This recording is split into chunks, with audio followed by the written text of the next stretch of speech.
The Albany Empire entered tonight on the heels of a tough last-second loss to first-place Baltimore. They'll turn to red-hot Tommy Grady to get them back on the right track. Philadelphia coach Clint Dalzell has handed the offense to Shane Austin. They'll lean heavily on a loaded receiving core. The Soul of the Empire coming up next from New York's capital city.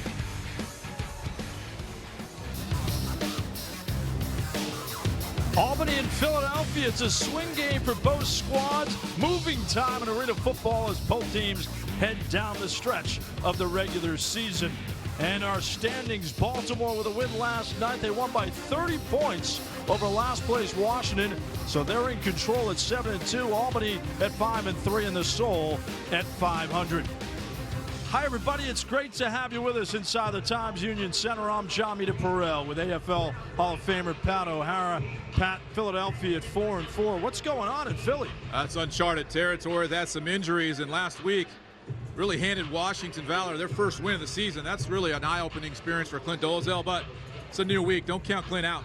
And you can't climb out when he has Darius Prince on his side. Prince, one of the top receivers in the league. He's been an electrifying presence. And then Malachi Jones with Albany has been tremendous as well. Well, if you had said Joe Hills and Darius Reynolds, you would have said, yeah, but it's really been these young players. And Darius Prince, Malachi Jones, leading the league in touchdowns, yards. It's been impressive. We'll see these two players tonight, John.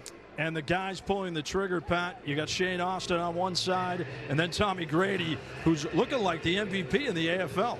Yeah, Shane's had to take over for injured Dan Radabaugh, and he's done an admirable job. 2 tough interceptions last week, but really had his team in the game here early on. But again, the turnovers really cost Shane Austin this game, but a lot of familiarity with the offense. Another week in will give him an opportunity tonight to try to get a win and get back on track. And how about Grady, what he has done? He has been amazing. Why has he been so effective? Well, he's just flat good. I mean, he can sling the ball at 6'7", and now he has Malachi Jones and Joe Hills. He's got a really good duo. There's that little bit of luck there too, John, and making huge plays though. But Tommy's an experienced quarterback, came in late in training camp, but really has come on stronger and stronger every game with Les Moss as the offensive coordinator has been productive. They will definitely be focal points. Tommy Grady for the Albany Empire. We're looking forward to the kickoff coming up next. You're right. One check. Right out the beginning. Business-like. You're grown men, boys. You're grown men. Grown man time. Handle your business like. Y'all with me on that? Yes, handle your business like. Y'all with me on that? Yes, sir. So we need a break. Let's wake this thing up. Let's keep going. Woo! Handle your business.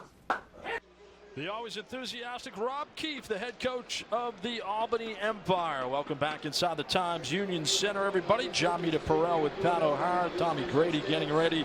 And there's Darius Prince. And downstairs, the third member of our broadcast crew, AFL Hall of Famer Randy Gaywood with Clint Dalzell.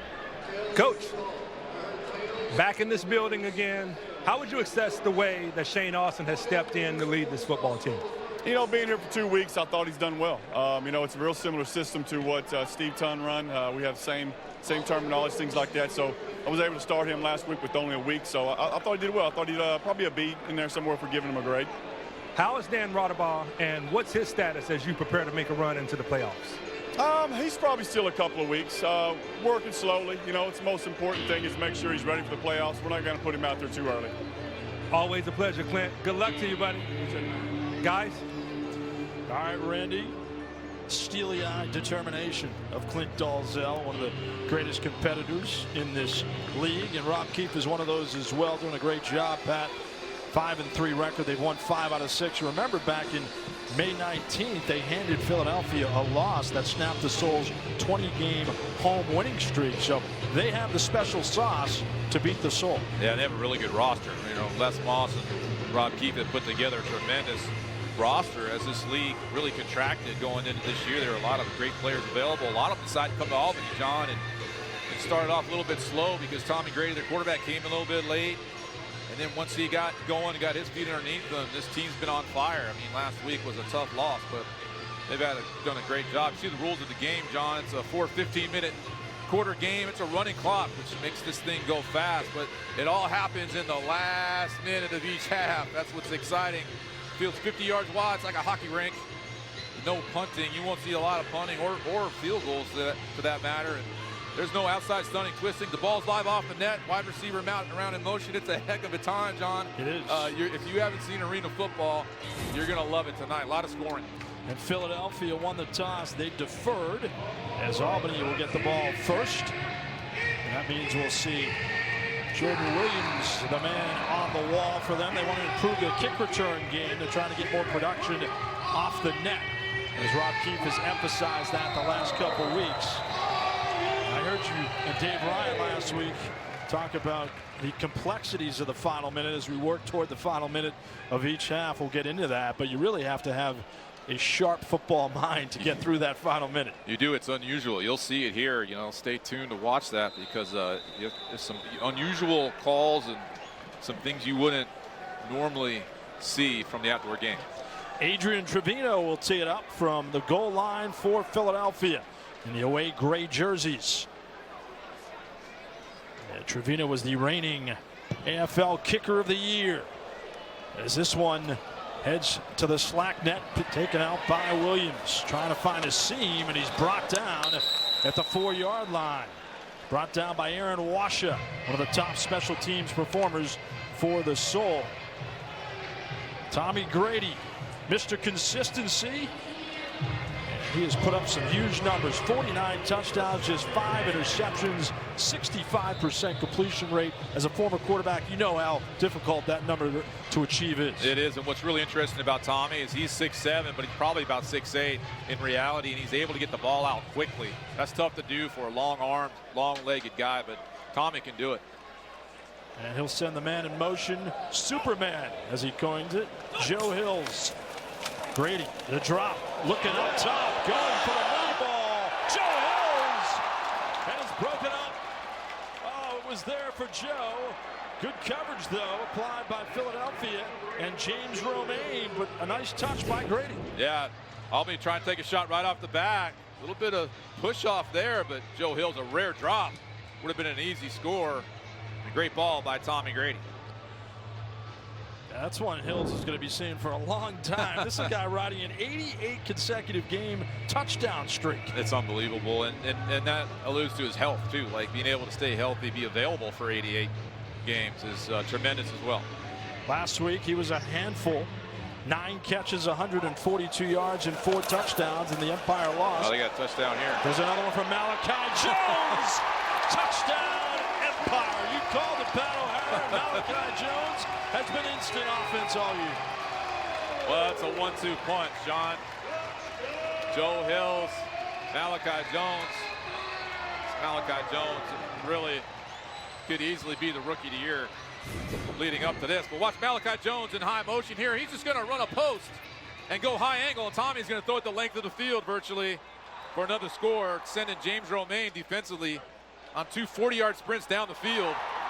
Malachi Jones, tremendous young player.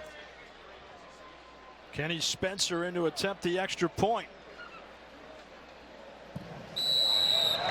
And he hits it as Albany takes a 7-0 lead thanks to the rookie out of Appalachian State, Malachi Jones.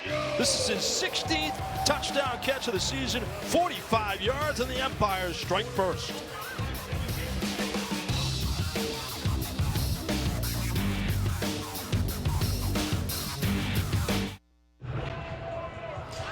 Two plays, 45 yards, 125. Malachi Jones caps it off with a 45-yard touchdown catch. He comes from an athletic family. And T.J. Jones, some of you may know, is a receiver for the Detroit Lions. He caught 30 passes last year and 3 touchdowns for Matthew Stafford. So between those two guys in your family, Michelle, Malachi Easton, T.J. Jamai, and Jayla, that's a pretty good crop. That is pretty good football family, and I'm sure Malachi is looking forward to maybe getting in an NFL camp, getting an opportunity like his brother. And a kickoff by Spencer off the net, fielded by Poppy Livers with a seam past the 10, and he's brought down approaching the 15. Good tackle by Terrence Moore, but Livers has a little shake to him, and he's a guy they're trying to work in more into the offense tonight because Darius Reynolds, their star receiver, is banged up.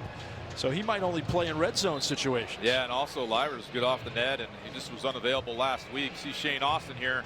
This is his second game, and as a starter for the Philadelphia Soul. Spent a little bit of time in Washington earlier in the year, but he's very experienced. Played a lot of football in Cleveland a few years ago. Led his team to the playoffs and an Arena Bowl berth. So no stranger to success.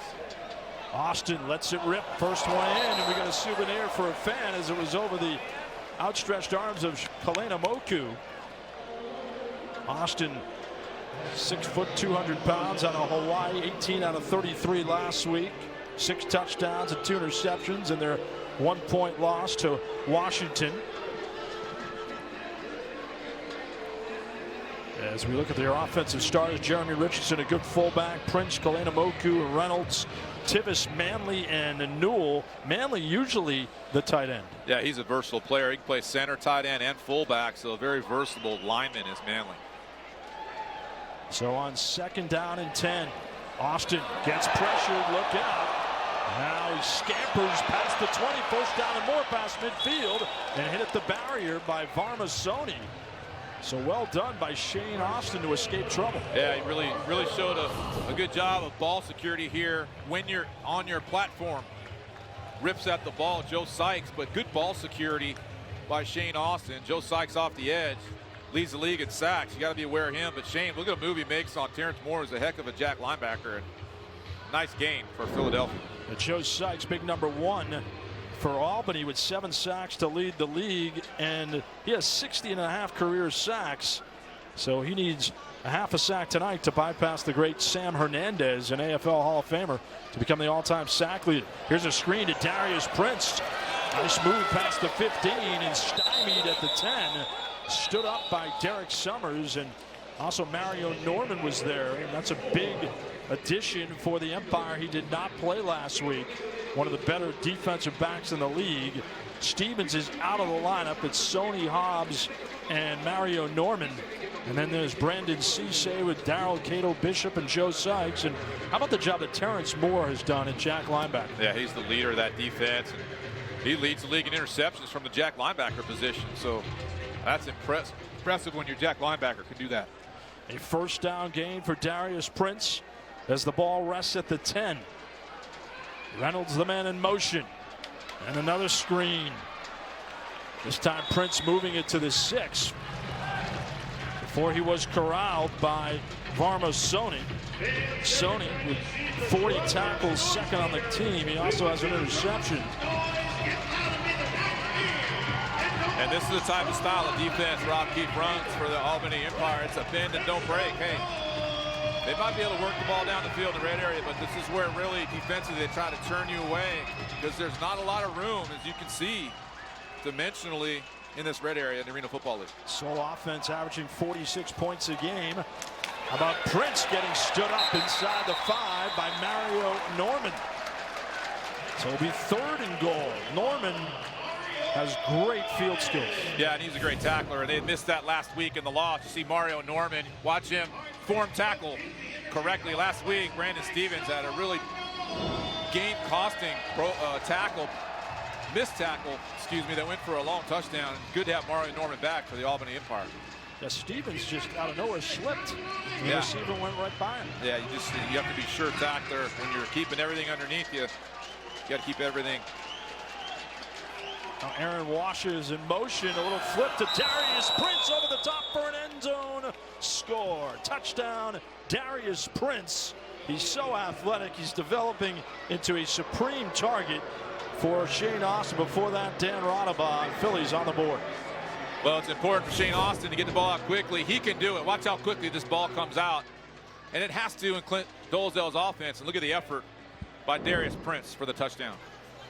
Yeah, get the ball in his hands and good things will happen. We asked Clint Dolezal about him earlier today. He said, you know what, he's following directions from the coaching staff. He's very coachable, and it helps that he has basketball savvy skills.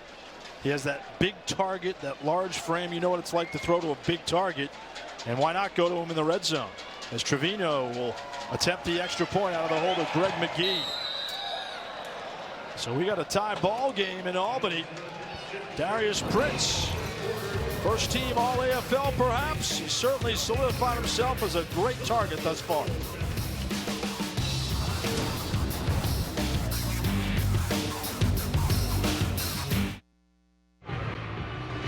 The quarterbacks for Philadelphia, Shane Austin and Greg McGee, his backup. Austin, 4 completions on the last drive to Darius Prince. They capped it off with a 4-yard touchdown to Prince, his 16th of the season. But it's a different type of game for Greg McGee now. The rookie out of Howard, he has a lot to learn, Pat O'Hara. Yeah, you got to get the ball out quickly. And for Greg McGee, being a rookie, it's tough, man. You try to use your feet to find angles, but you're going to take hits and run into the wall and not have as much success. You've got to get the ball out quickly. Shane Austin with a ton of experience. The timing, getting the ball out, hitting your 5th step, getting the ball out on time with these angles is critical to have success. So Clint Dolezal, head coach, Philadelphia Soul, said, let's go with Shane. Basically because of that and the experience, get the ball out quicker. Now Greg McGee, he did some good things though, as a rookie, but he's going to have to learn how to play under center, and that's about 100% of the time in the Arena Football League. McGee had a lot of success running the ball. He's the 2nd leading rusher in the AFL behind his teammate Adrian Ferns. 11 carries for 88 yards, and he also scored 4 times on the ground. Look out, onside kick, and it's engulfed. Boy, over the top, Albany taking it. How about that? So the tricks come out of the bag early for Philadelphia, but Colin Taylor grabbed the loose ball. Well, if you haven't watched a lot of Arena football, that won't be the first or last onside kick. They come at all times to get a change of possession there. Really good kick by Trevino, but perfectly played and defended by Albany in recovery for the Albany Empire. Excellent athletic move to make that play. And Taylor has perhaps the best pair of hands in the league, as he's been steady since he's come to the AFL from the University of Indiana. So momentum for the Empire. And Tommy Grady sends Malachi Jones in motion with movement and flags. We saw it last week. Tommy does a great job with his cadence. And he does it early to make sure he can slow up that pass rush. Referee is Riley Johnson.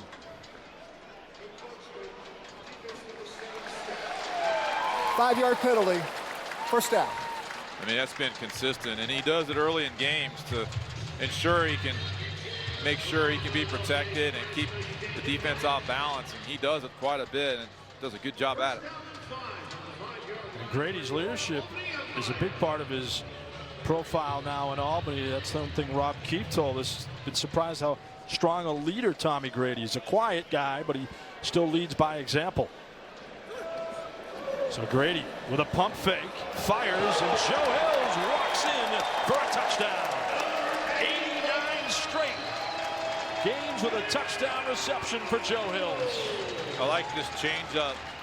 Typically Joe Hills is not your outlet receiver. Nice little dance there by Moki Ruffins and Malachi Joe. I like that little choreograph. But Joe's really the outlet here. You're going to see him out to the wall, just kind of hanging out. And Joe Hill is able to get, I believe it's 89 consecutive games now. That is correct. 89 consecutive. Hey, how about this dance? What do you think, guys? I kind of like it, actually. Yeah? It looks like you at your wedding. It's Kenny Spencer. Tacks on the extra point. Albany, best offense in the league, has it going early. Tommy Grady, that's 50 touchdown throws for the veteran, and he finds his favorite target. With potential game changers all over the board, CBS Sports Network's team of college basketball experts will break down everything you need to know about this year's draft class. Don't miss Inside College Basketball's draft special In the Paint, coming up Monday night at 7 Eastern on the 24-hour home of CBS Sports.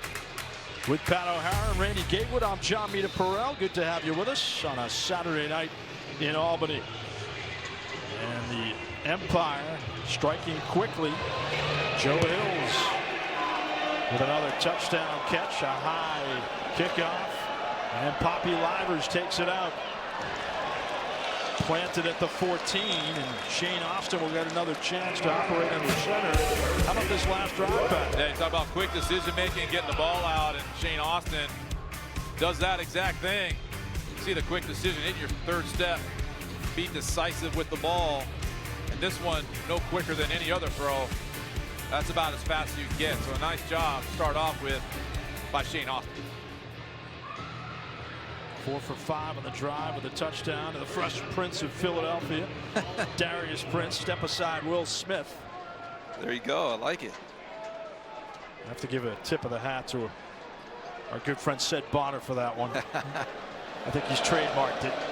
There's a flag as Austin unloads for Prince at midfield. Good hit by Varmasoni as Prince gets up gingerly. Results to the play, first down. You know, Shane Austin looks a lot more comfortable tonight. Again, only the second start, but yeah, you see the hard count by Shane Austin. They let the play continue and rolled up a little bit there, Darius Prince, but he appears to be okay. But Shane Austin looks comfortable in what he's doing here in week 2 of his starting as quarterback here. That's good news for Philadelphia.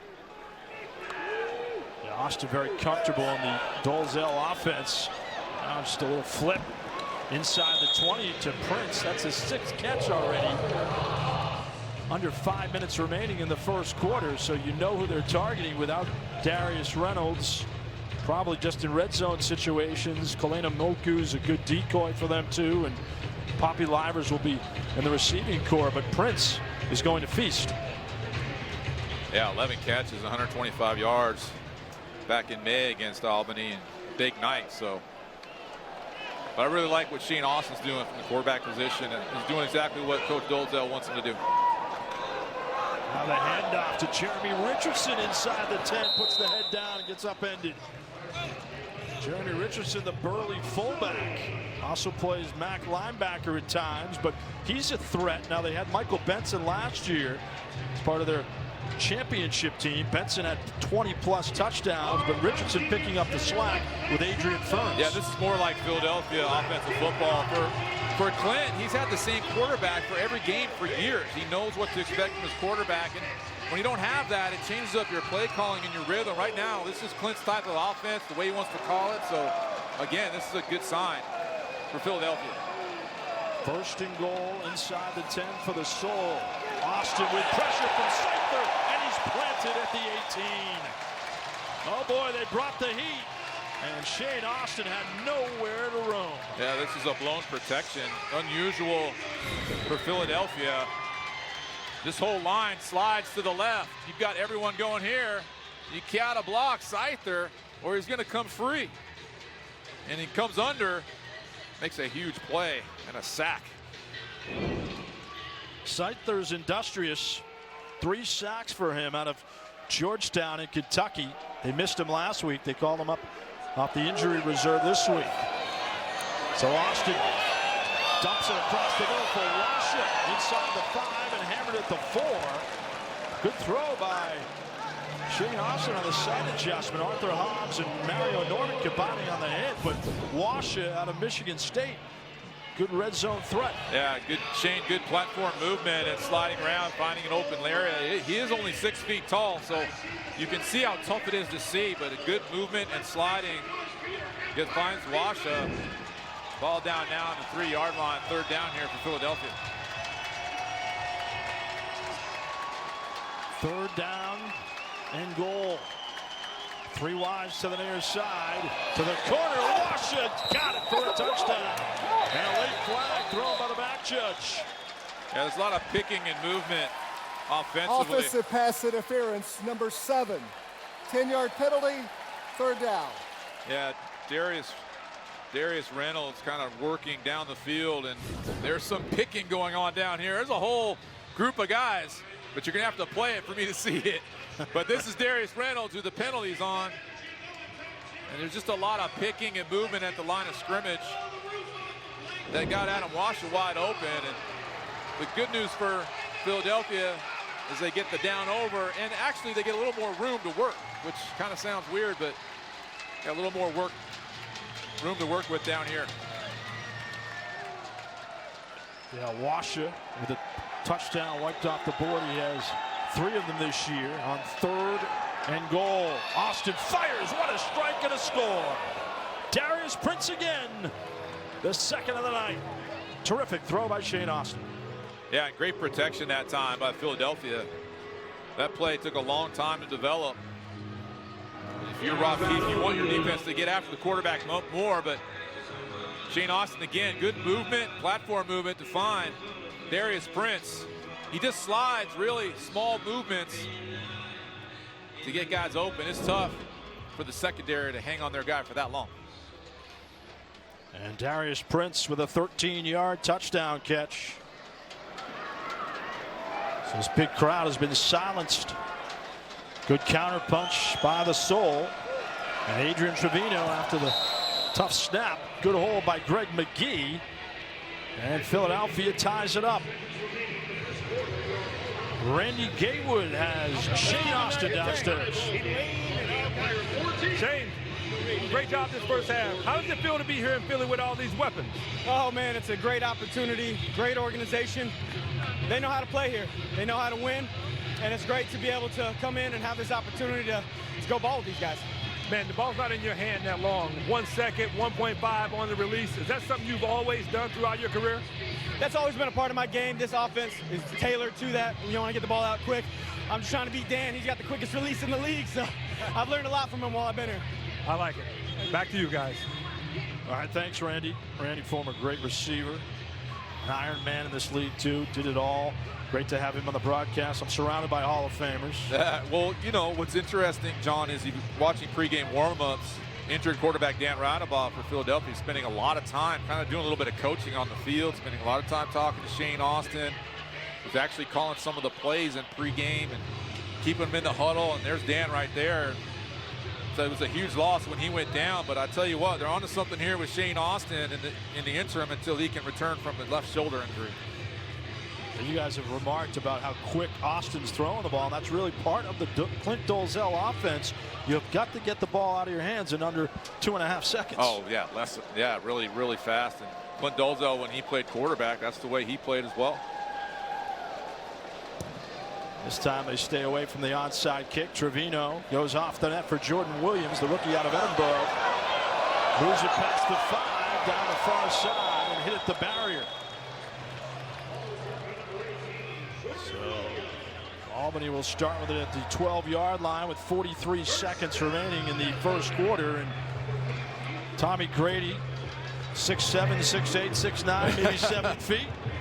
Who knows? Either way, he has such a precise throwing motion. He does. You know, it's kind of a wind-up. When you slow it down, it's a long kind of drop the ball down low, release. But in fast, real time, that ball comes out quickly. He's decisive. He's accurate, throws a good deep ball. He's got full command of the way the game is played in the Arena Football League. And the man in motion will be Malachi Jones, who has a touchdown catch. Brady going for Jones towards the end zone. They can't connect. That was stride for stride coverage. Philadelphia with Romaine back there. And you see James Romaine walking back. There's a method to that. I mean, he's going to take the motion. So that's like a 40-yard sprint in between plays. You got to be ready to potentially have it run on you again like it did in the first quarter. So you want to be rested. Thought we might see Dwayne Hollis on him, but now Romaine's on Malachi Jones. I'm sure they'll be shifting throughout the night. The end of the first quarter hits the capital city of New York, and Malachi Jones with another touchdown. We got a good one going. It's 14-14.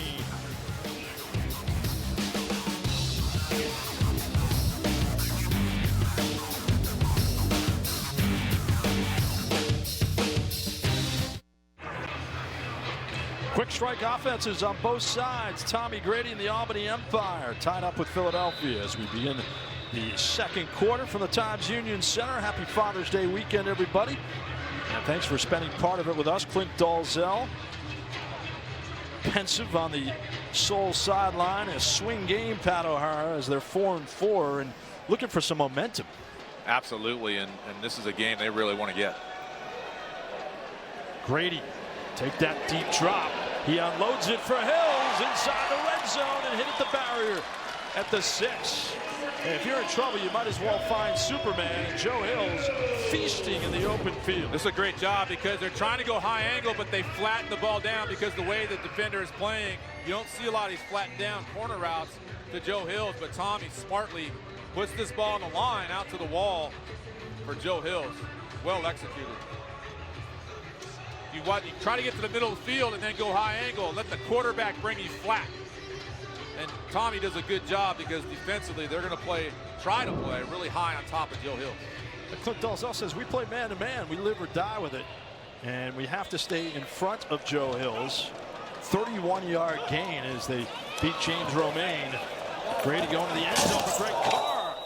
Out of bounds. Carr is 6'4", former Florida State star. And Romaine had coverage again. But Carr's, they don't use him much, but when they do, he's productive. Well, Greg Carr, they use in the red area, and he is not 6'4". They might be putting those numbers down a little bit on that roster. You stand next to Greg Carr, he's 6'6". They list him at 6'5", but you stand next to him, he's 6'6", and he's bigger than 200 pounds. He is big. You see his size relative to Tommy Grady. They use him in the red area for that purpose. Go up and get the ball and high point it, play big. Those of us under 6 feet just wanted somebody to say, hey, you know what, Mita Perel must be 5'11" and a half. Grady to the end zone for Hills and a flag. Rico Stevenson pleading his case, but I think it's going to be too late. Defensive pass interference, number 23. The penalty is half the distance to the goal line and an automatic first down. Stevenson had a good game last week, Pat, replacing the injured Torres Jones. Yeah, just a slant route right here, and Larico Stevenson's got his hands full. You want to be physical with Joe Hills. And, you know, a lot of times they'll grab down there and make you run another play. So that's tough going. High motion slant route. I mean, that is tough to cover down there. And Larico Stevenson trying to ensure there was no touchdown. It's an embarrassment of riches offensively for Albany. They put up almost 50 points a game, 251 yards. That's second in the league. Now Carr split out to the near side with Malachi Jones, and Hills will be in motion on 1st and goal. Grady with some pressure, and look out, he unloads it. Loose ball picked up by Philadelphia. Well, this is going to be reviewed. Yes, it's going to have to be, as Gooseby came up with it. The ruling on the field is a fumble recovered by Philadelphia. First down. They're going to have to challenge that, and Rob Keefe will. You know, the official was standing right there, but let's watch the replay. You know, I believe he did. You know, his arm went forward, but again, instead of taking the sack, it's almost reminiscent of the tuck rule. Yeah, I think this will be deemed a forward pass, and it'll be second down. That was Thomas Dover with pressure, and the red flag is out from Rob Keefe to challenge the call. Albany is challenging the ruling on the field of a fumble. That play is under further review. I mean, you have to. This is a game of possessions.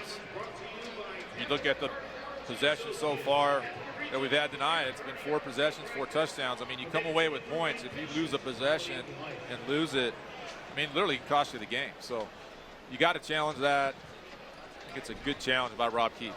I do too.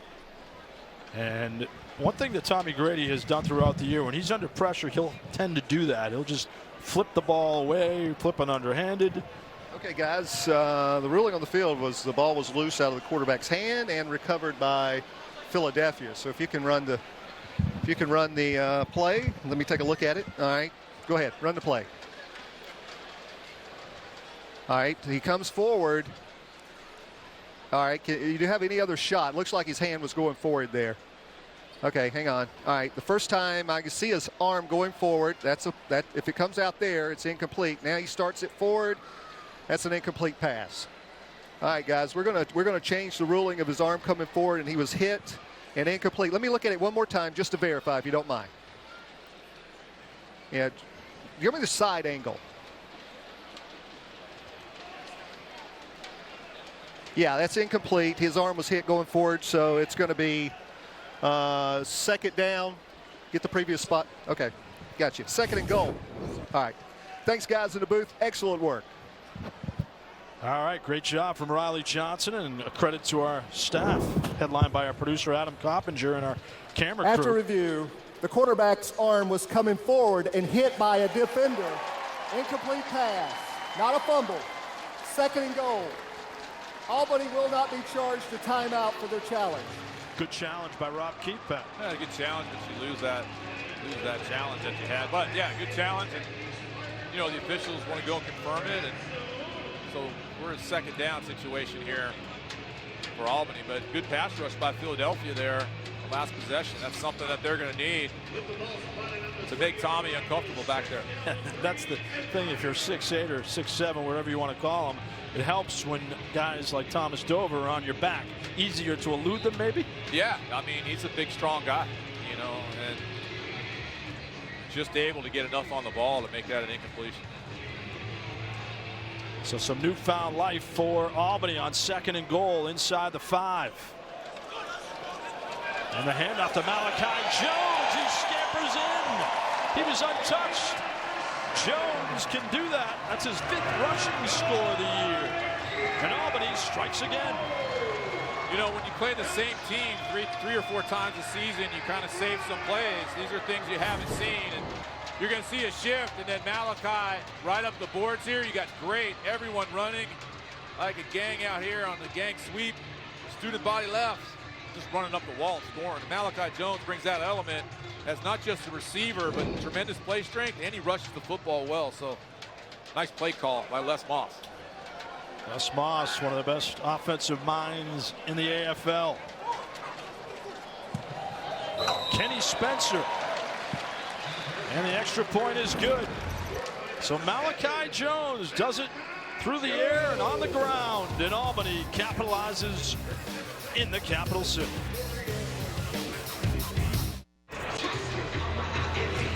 Albany leading Philadelphia by a touchdown.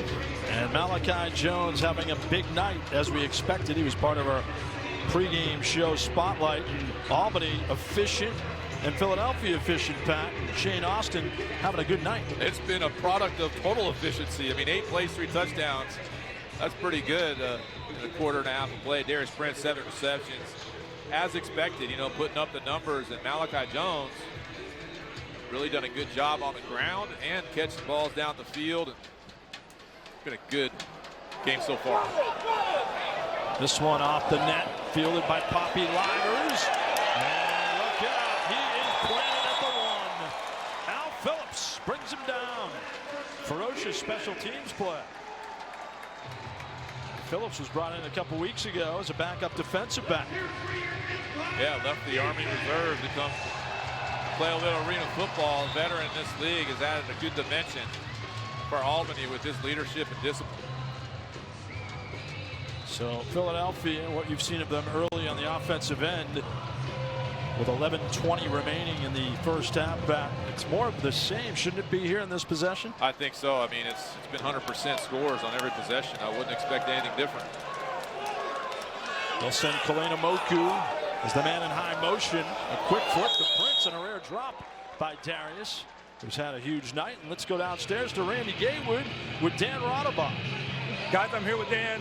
Dan, could you talk a little bit about kind of what you've seen thus far and take us through this next play call and maybe what Clint's thinking or what you would do in this situation? You know, Albany, Keith defense, a key fence. They play a lot of man. They let you work it down the field and try to get you discombobulated in the red zone a little bit. You know, they got Norman back off IR. All right, we're going to come out in a trip set here. Probably want to do something, get the ball out of our hands quick. We can sure up a 50 if we need, though. All right, here we go. We're going now. Throw it. Wide open. Go get it. Oh, yeah. That Money. boy. Good execution. Hey, if they're too low, even, we're leaving. Good throw, Shane. Did you call that play? Nah, I wish I did. But that good execution. That boy, wait and see it. Good job. One shot, one kill. Great throw, great catch. Guys. Hey, Randy, well done down there with Dan. Look out, Pat O'Hara. He's coming for your job, I think. That's a great job. You know, like Dan said, we may go 5-step. And if they're going to blow the coverage, we're just going to run free. And no one covers Adam Washa. Shane Austin from his own end zone. A 50-yard touchdown. So that's how quickly things can change, John, in the Arena Football League. You got to love it. And Washa quietly, you know, you don't think about him as a primary target on this team, but he certainly has the ability. Got a touchdown catch last week. Aaron Washa, the 6'3" target out of Michigan State. Now with 8 touchdowns this year. And Trevino's perfect. So Dan Rodabaugh called it. Hit him in the open field, and that's exactly what Shane Austin did. His 3rd touchdown throw. And it's 21-21. How about the priceless reaction from Rodabaugh?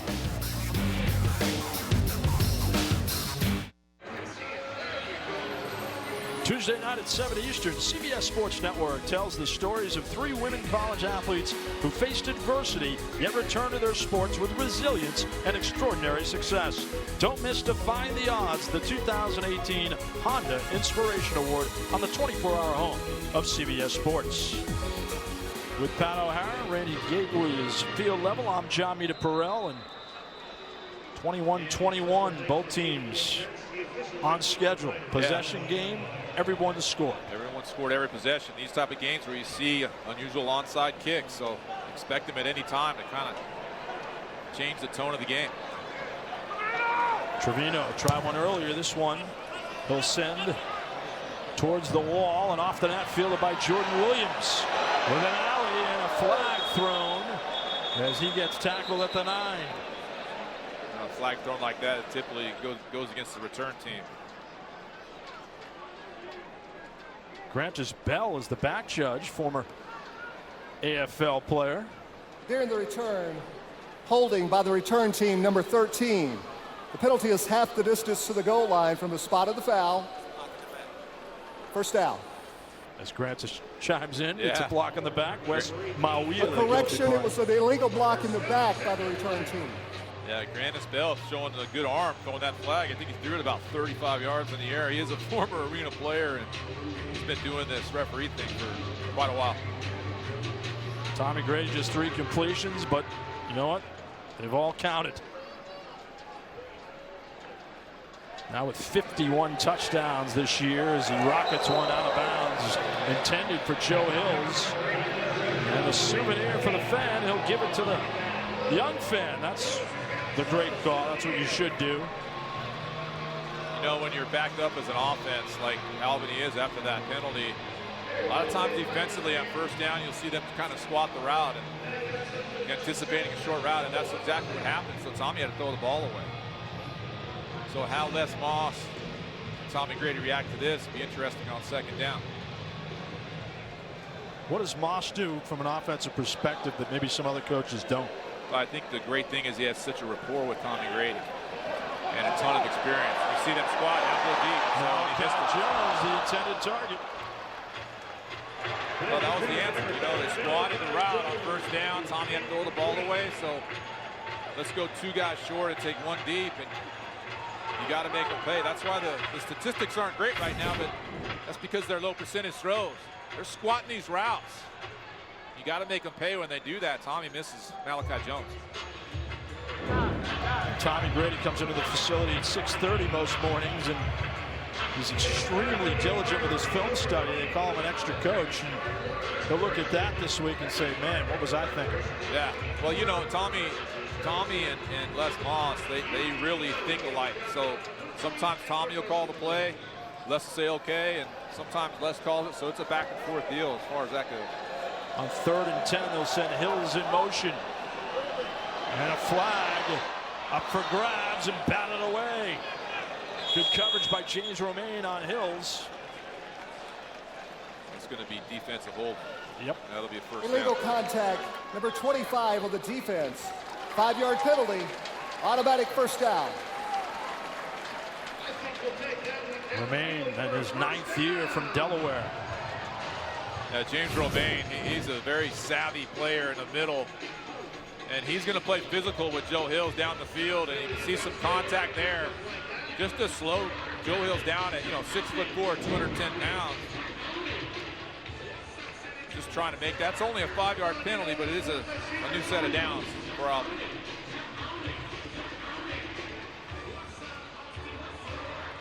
Well, Joe Hills is such a tough cover, but he also gets a little handsy too.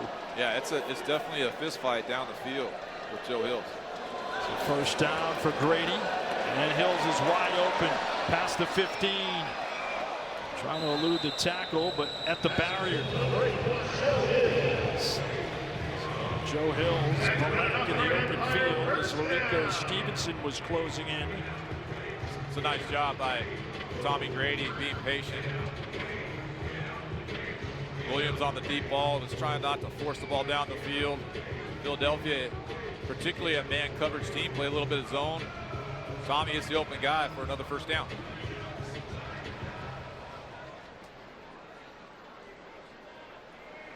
Grady looking across the middle, and Hills falls down at the 16.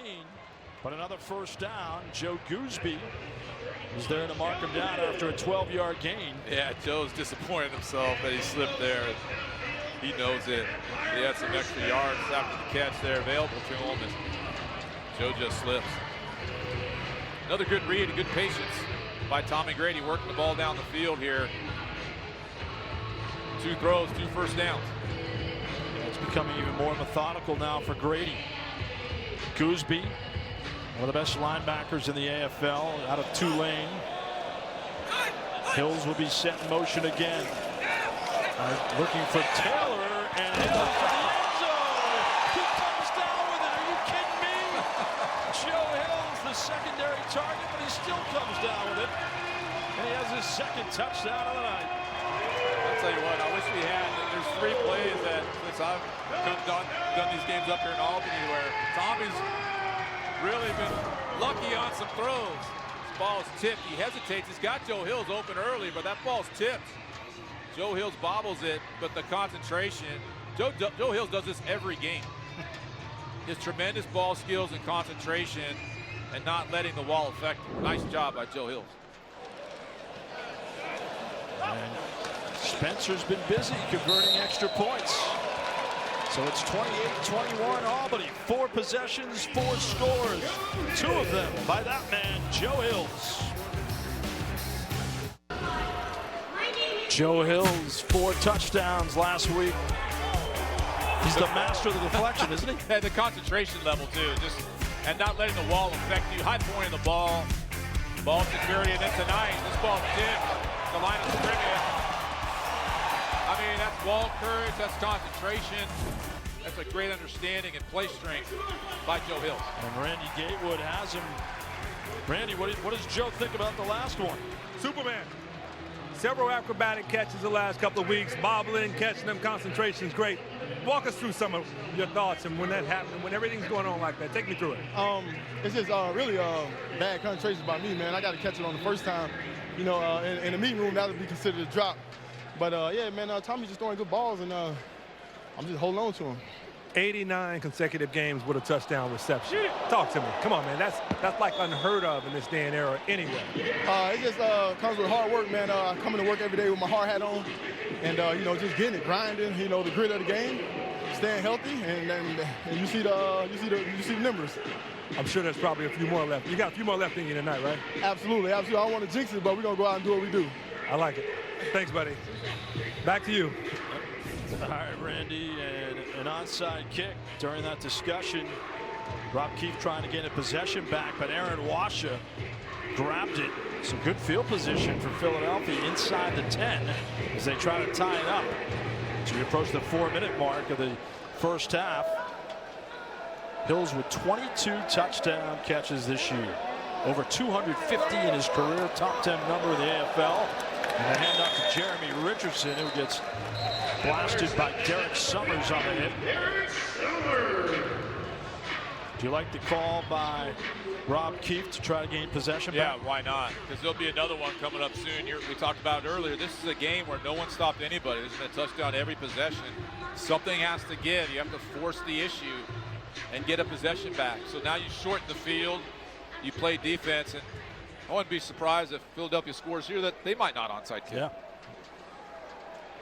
Shane Austin, the drop to the end zone, diving attempt to the catch, and no touchdown. Mario Norman in coverage, and Austin trying to fit through a tight window. Yeah, it's actually a really good throw to Washa. Washa lays out, just can't finish the play, and Mario Norman really, Albany happy to have him back after missing last week. Well defended. One that Washa has to bring down. Terrific throw by Austin. Austin started his career in Pittsburgh in 2013. He's been well traveled, spent a couple years in Cleveland. 3rd and goal. And a touchdown again for Aaron Washa. Walk-in score. Boy, Austin's doing a nice job at the line of scrimmage, and that is enabling him to find open receivers. Yeah, Shane Austin and really Clint Dalzell doing a good job of finding the open guys down here, and really like a double pick and just get washed out in the flat. That's a walk-in score. You may see now another onside kick. You see Clint's excited that his quarterback's playing well, and that's huge. It's just been tough with Dan Radebaugh being injured. We've been waiting for Aaron Washington to emerge as more as a threat in their offense. He does have 9 touchdowns. That's his second tonight. It was a 6-yarder.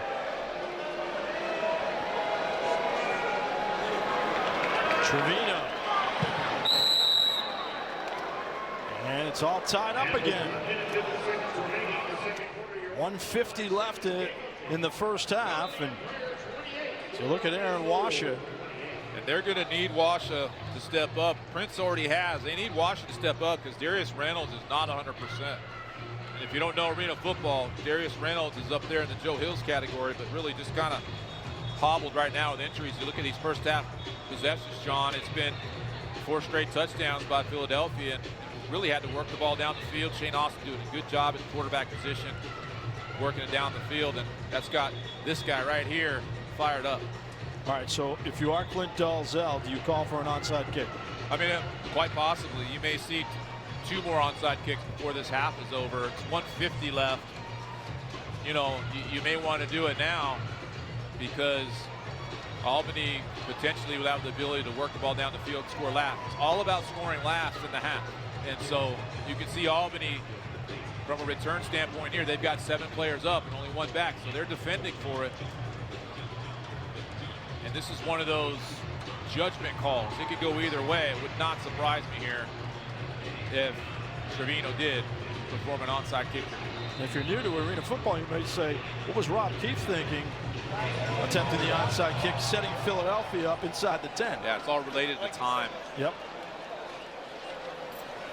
There it is by Trevino, the onside, it's picked up by Colin Taylor. I'll tell you what, it takes a lot of courage to play that front line in this league on your kick return team. Because, man, it can be a potential collision. And Colin Taylor, an 8-year vet, does a good job. Watch the courage level of that player right there.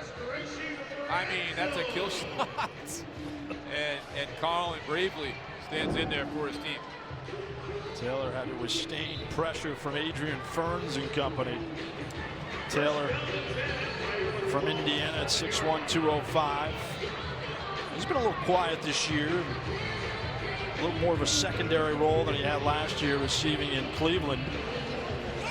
Greg Carr, part of the field as well in the red zone, and he throws it up for Carr. Down and 4. Didn't have possession. Good breakup by Dwayne Hollis. Carr said he brought it down, but they're not biting. Yeah, Dwayne Hollis does a great job of ripping that ball out of the 6'6" Greg Jones. He's a weapon down here in the red zone. Greg Carr has this catch, but defended well, and the ball is not, reception is not finished. There's 1 minute remaining in the first half. The 1-minute timing rules are now in effect. Each team has 3 timeouts. Timeout. So we're at the 1-minute warning. Good play by Dwayne Hollis to break up a potential touchdown. What a game in Albany. Albany and Philadelphia knotted at 28 on CBS Sports Network with Pat O'Hara and Randy Gaywood. I'm Johnny DeParell. And Pat, some mismanaged moments during the 1-minute warning last week for Albany here when they lost to Baltimore. And Rob Keefe mentioned that to us today. What do they have to do to be better tonight? Well, ideally here you want to end the half scoring last year. Right here you're going to want to make Philadelphia call a timeout. Grady, end zone, Greg Carr, holding on, got it, touchdown Albany. He fought with it, with Larico Stevenson, and Carr was the winner. Well, there's 2 ways to look at this with 1 minute remaining on second down. Is score now an onside kick, or try to work the ball down the field and run clock and make the opponent burn timeouts. Albany chose, hey, let's score now, an onside kick. Greg Carr right here, just going to big body up in the end zone, make the play on Larico Stevenson, and just a dart by Tommy Grady.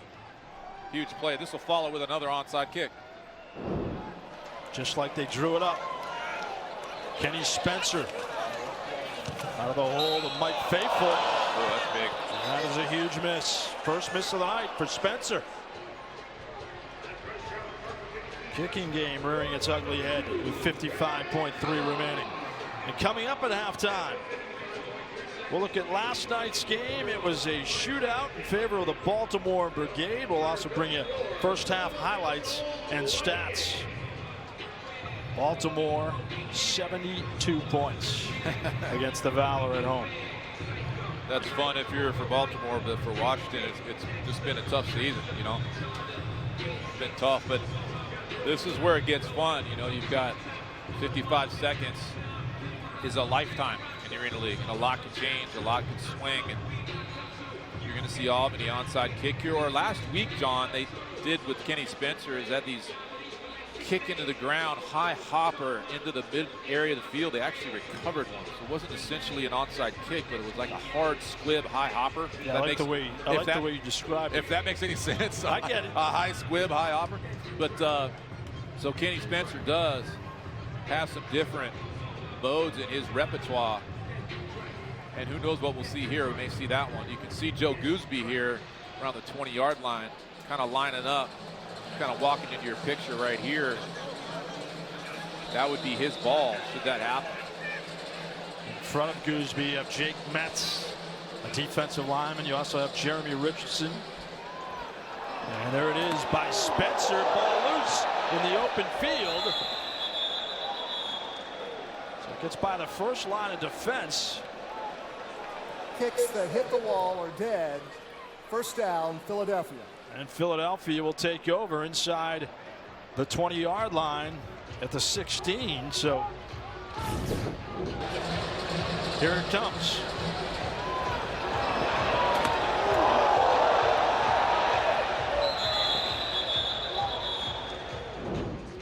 Those onside kicks they're physical play now.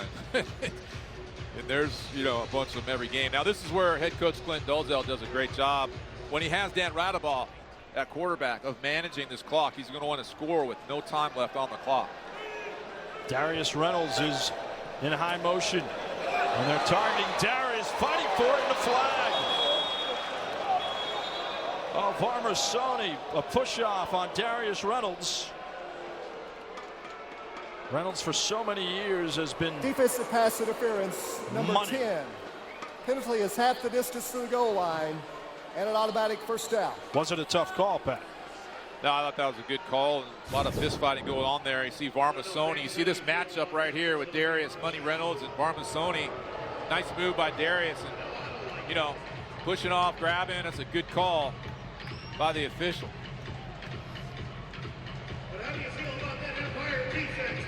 Reynolds with 4 catches against the Empire on May 19th. The game Albany snapped Philadelphia's 20-game home winning streak. Reynolds has 9 touchdowns thus far on 35 catches.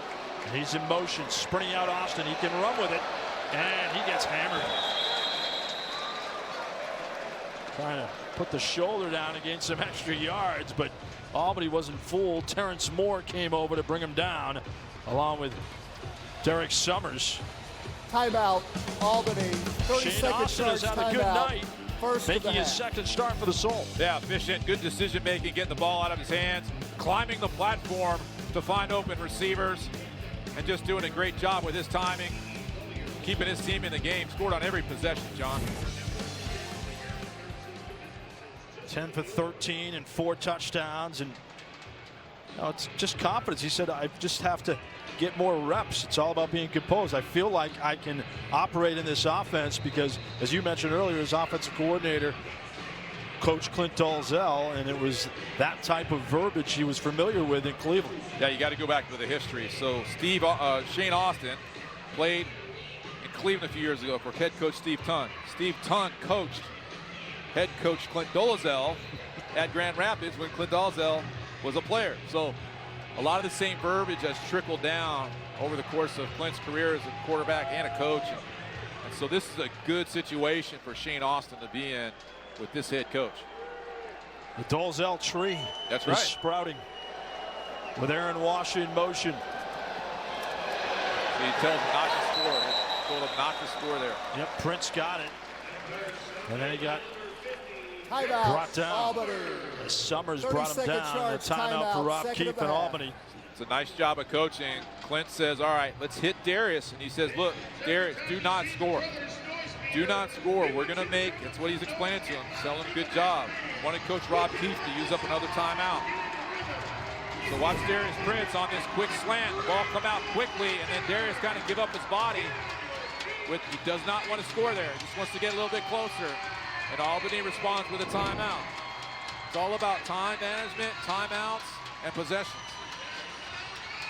Yeah, something so difficult to digest if you're not used to it. You've seen a lot of coaches come to the league, and they look at you. You're a quarterback, and they're looking at you like, what do we do now? Yeah. The 1 minute warning. Yeah, it's an art. This last minute is an art. Both these coaches are very,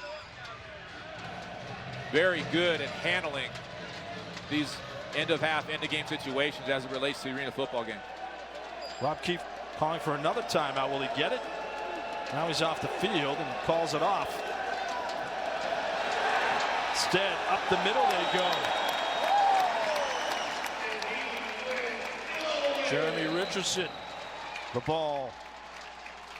And a 4th and goal. Timeout, Albany. 30-second charge timeout. That's their last timeout. That is their 3rd and final of the half. Now this is interesting now because Clint's upset because now it's 4th down. He wanted to get that running play down more around the 1 yard line or the half-yard line.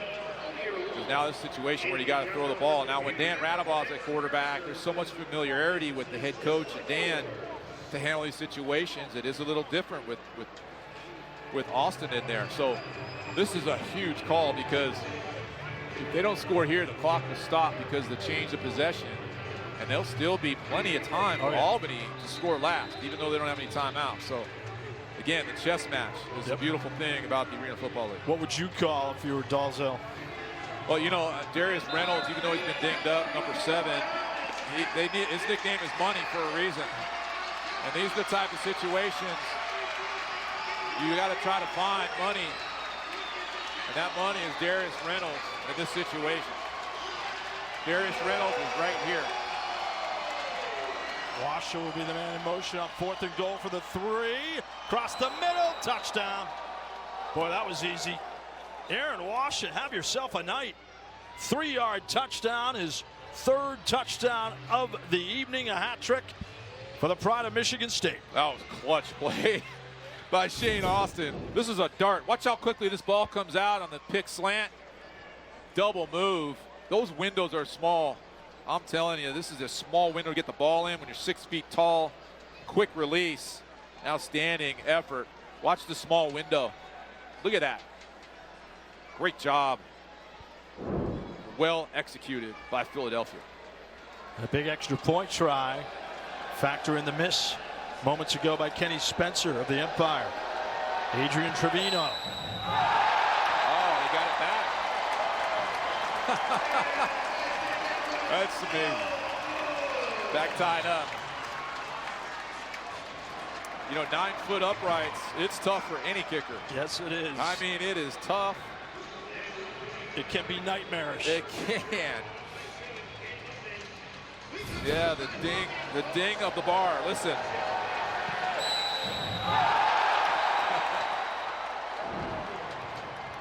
And then the other cool thing is I think that ball went in the stands. You get to keep the ball, John. I mean, you got to come to a game and keep a ball and enjoy it. You might have a player in your lap, too, goes over the wall. Oh, if you're anywhere near an arena football game, you have to experience it. Yeah. It is the best deal in town. They're loving it here in Albany. Everybody you talk to earlier today out and about, walking around on a beautiful day in Albany, and people are jacked up about this team. What do you think about their chances? Can they make the Arena Bowl? Of course they can. They have a lot of talent. Now with 25 seconds left, this is not a time where you're probably going to see an onside kick in this situation. No timeouts remaining for Albany, but Trevino, after the miss, it's the 5th extra point he's missed this year. They'll send it high and deep off the net for Jordan Williams.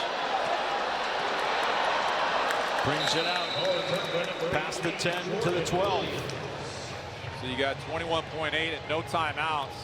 That's Tommy Grady's mindset right now, and as he discusses what to do here with offensive coordinator Les Moss. Ball's thrown near the walls. The clock will stop. If that ball reception hits the wall or the player gives himself up near the wall, you're going to see balls thrown out to the right and left near the walls here.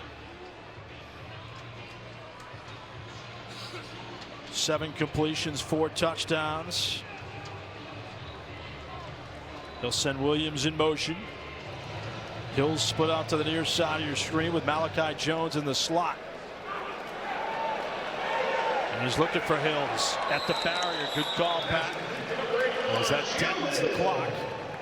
Dwayne Hollis on the stop.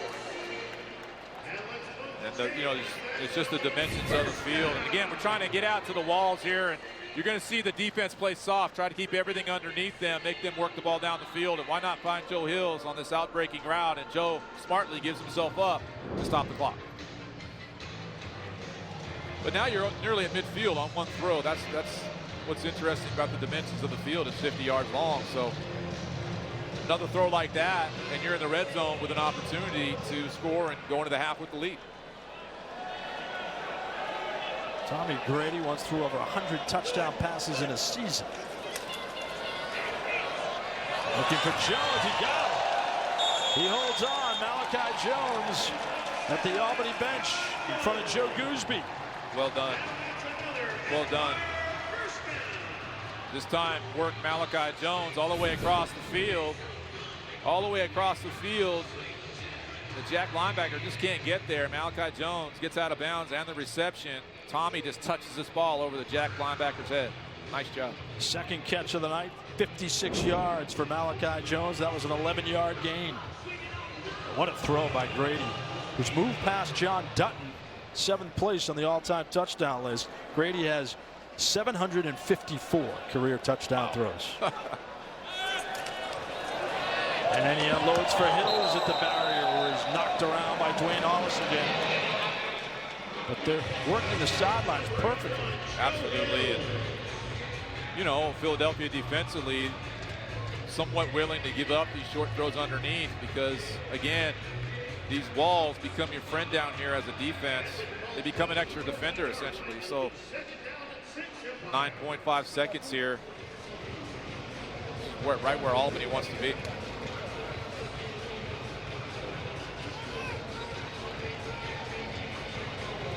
Hills split out to the far side with Williams in motion. Flag, end zone, touchdown, Malachi Jones. Is it coming back, though?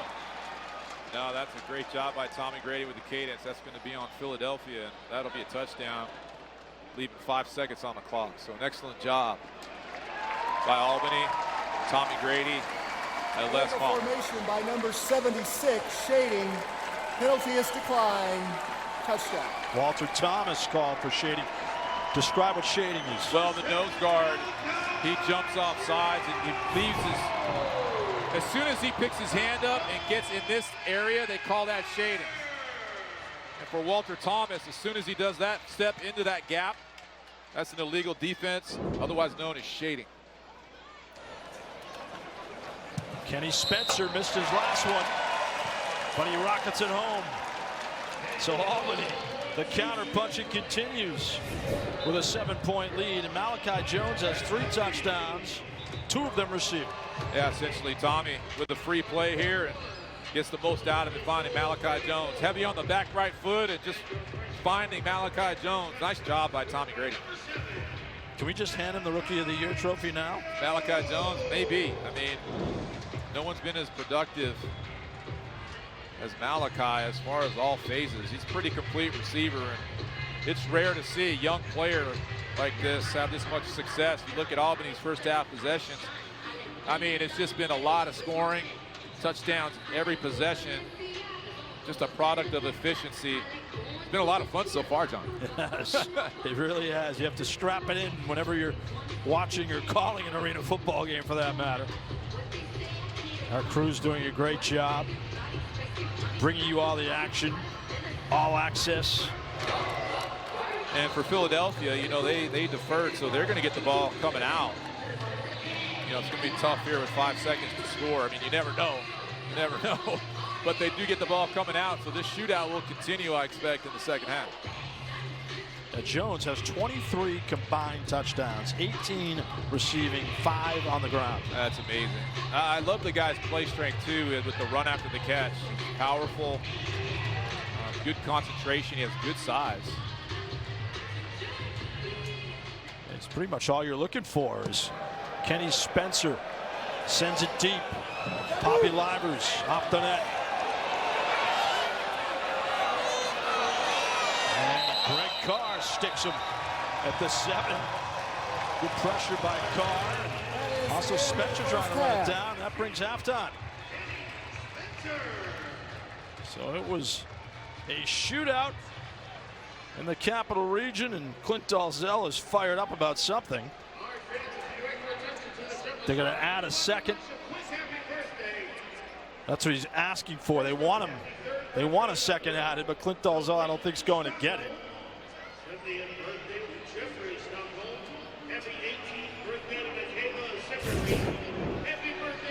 We'll take a look at the clock. The clock should start now. Now. It just didn't start.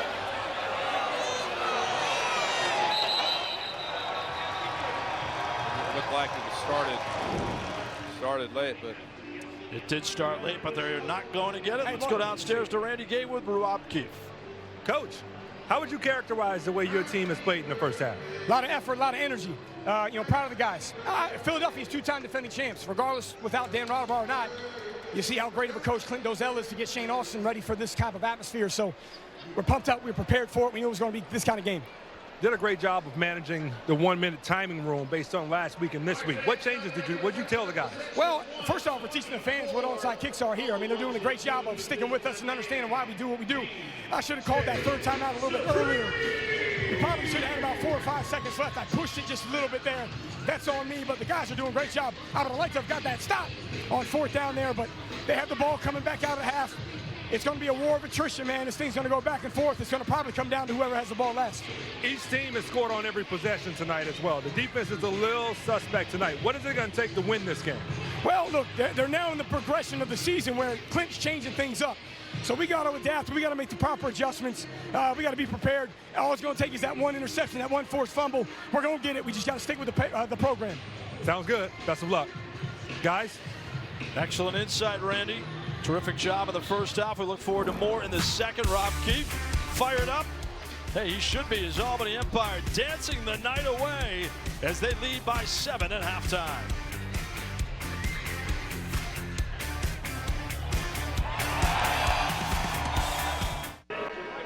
Albany's won 5 of their last 6. Can they hang on? Should be a terrific second half. Let's go downstairs to Randy Gatewood with Clint Dalzell. Coach Dalzell, Austin, 12 of 15, 5 touchdowns. Could his performance be any better tonight? No, he's playing well. Even when there was some tight windows there at the end on 4th down, too, he got it in there. Playing well.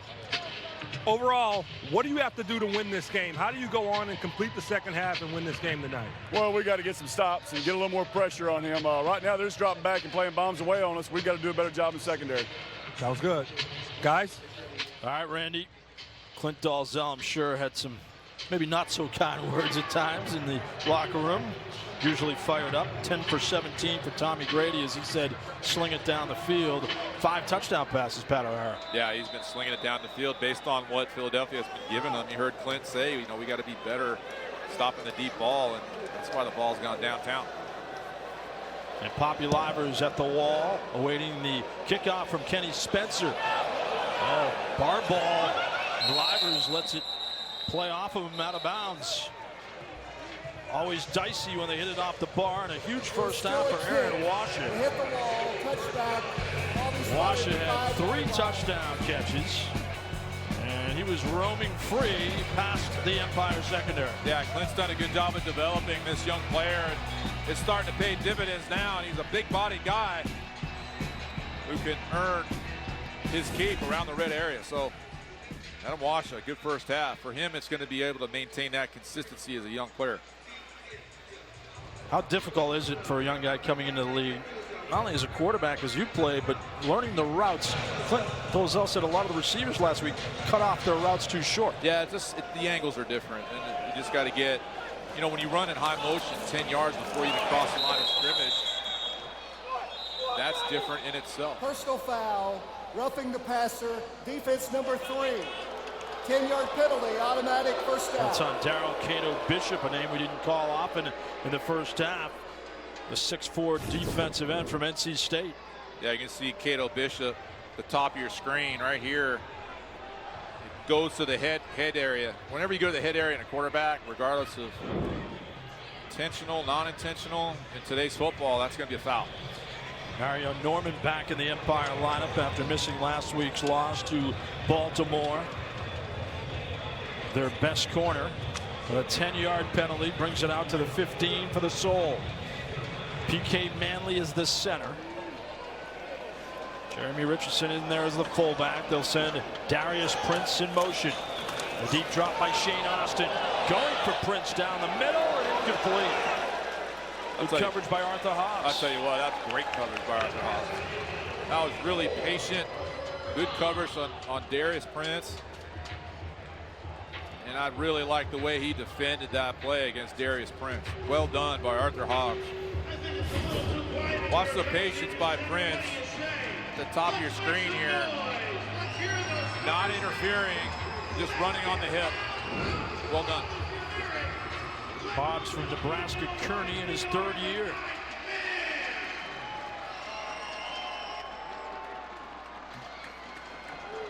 Kalena Moku in motion. Intended receiver, but it's tipped at the line of scrimmage. And the Jack linebacker, Terrence Moore, was trailing him. And Varmasoni had coverage on Kalena Moku, usually sure-handed. This is excellent by Terrence Moore. His reactions and instinctive play leads to plays like this. You can see Terrence Moore just reading the eyes and getting in that throwing lane and getting a hand up. Terrence Moore, an instinctive player, he leads the league in interceptions at the Jack linebacker position. And Rob Keefe, I asked him about should he be the defensive player of the year. He said, of course, it should. Teams stay away from him. Baltimore last year stayed away from him and ran specific routes to keep him out of the game and neutralize him. Deep drop by Shane Austin with a pressure on, and they got him at the 10. Derek Summers bringing the heat along with Darrell Cato Bishop. Brandon Cisse was in there and a lost helmet. Bishop will have to pick up his helmet, but this is an impressive pass rush. You can see this team's coming out with some fire. Darrell Cato Bishop with the penalty earlier. Now the great edge pass rushing ability, using his hands, getting low, turning the corner, getting an edge. Now one of the things that shows up with the difference between these two teams is that Albany comes out in 3rd quarters traditionally on fire. Philadelphia 3rd quarters have been poor throughout the season. I mean, the numbers don't lie. Philadelphia, good point, Pat. Minus 19 point differential in the 3rd quarter. They've been outscored 84-65. Albany conversely plus 54 in the 3rd. Good throw by Austin. Short of the first down stick, though, as he hit Aaron Washa. Not enough for a first down. What a huge break for the defense. So we'll go to a break, and it will be Albany back on offense.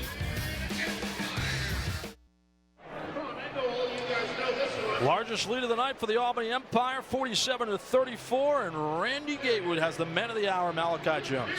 Malachi Jones, my vote for Rookie of the Year. Could you talk about, there's a lot of athletes in your family. Where do you rate yourself amongst all them? Oh, number one, absolutely. The best one there. No, but yeah, like you said, I got a lot of great athletes in my family, man. They push me daily. You know, they're why I'm here today. They push me every day, man. Always in my corner, so I always got love for them. The great Rocket Ismail, your godfather, how has he influenced and helped you throughout your career? He's been huge. You know, my father passed away in 2011. He kind of took over that mentor role for me. I talk to Rocket at least once a week, maybe 2-3 times a month, man. So he's been huge for me, and I love him to death. Keep doing what you're doing. Great job out there. Guys. There's a class act. Well done, Randy. As it comes off the net to Bobby Livers.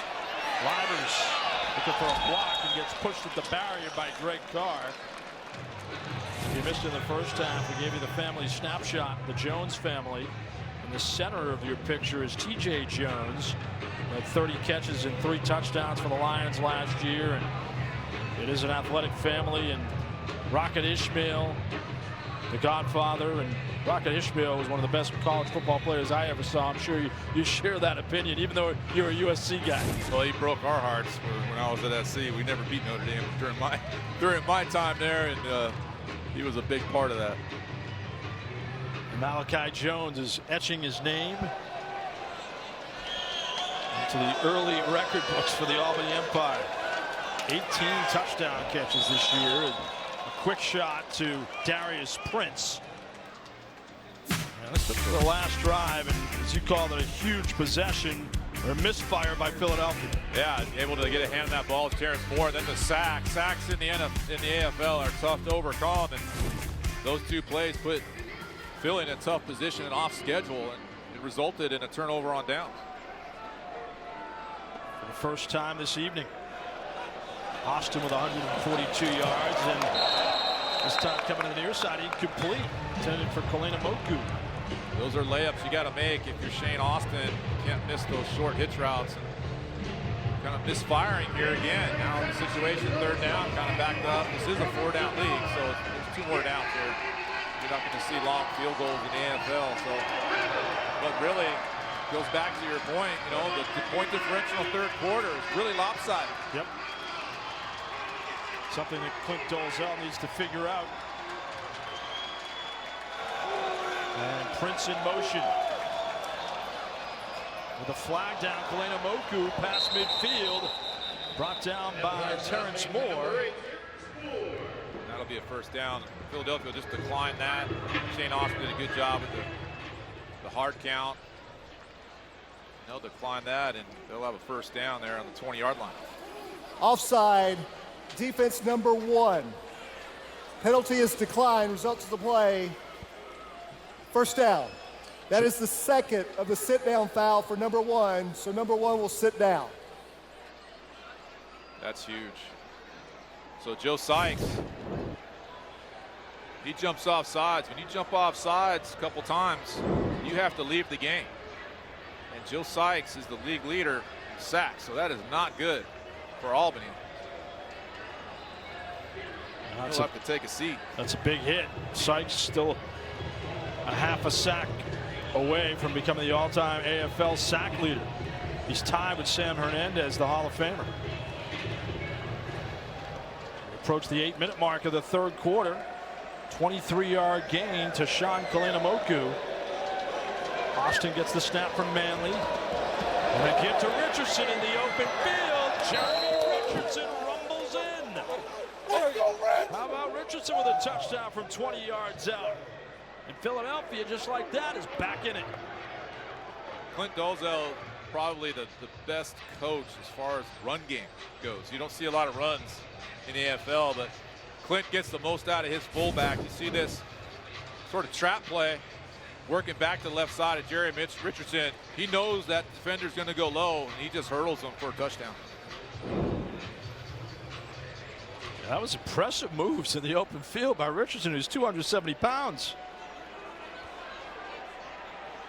It's usually Adrian Ferns, who's the bell cow for Philadelphia.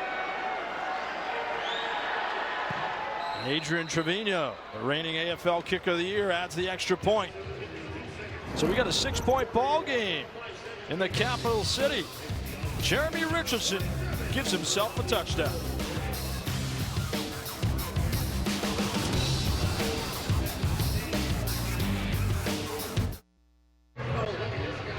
It's a shootout at the TU Center. Jami DePerel with Pat O'Hara and Randy Gatewood, our producer Adam Coppinger, an outstanding crew. Hope you've enjoyed it thus far on CBS Sports Network, and thanks for spending part of your Father's Day weekend with us.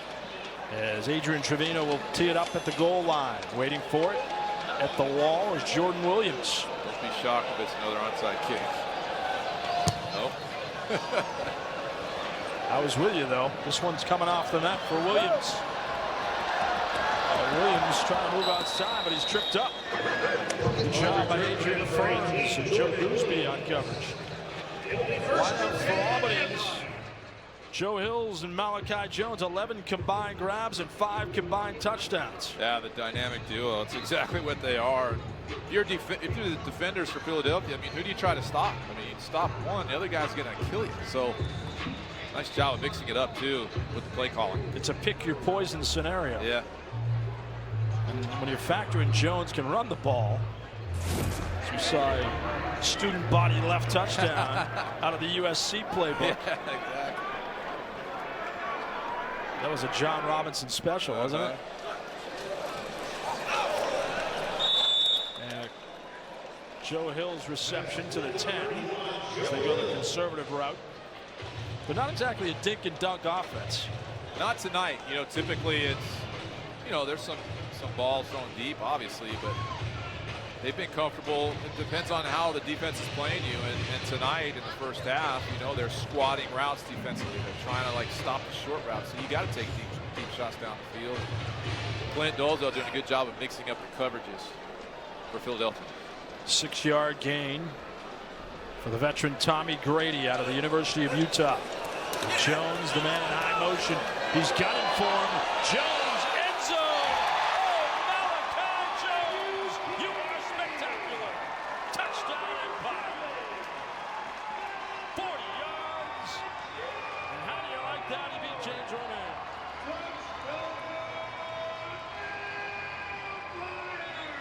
I wonder if he's all right. I think he's hurt. The fact that he hung on is miraculous. It is.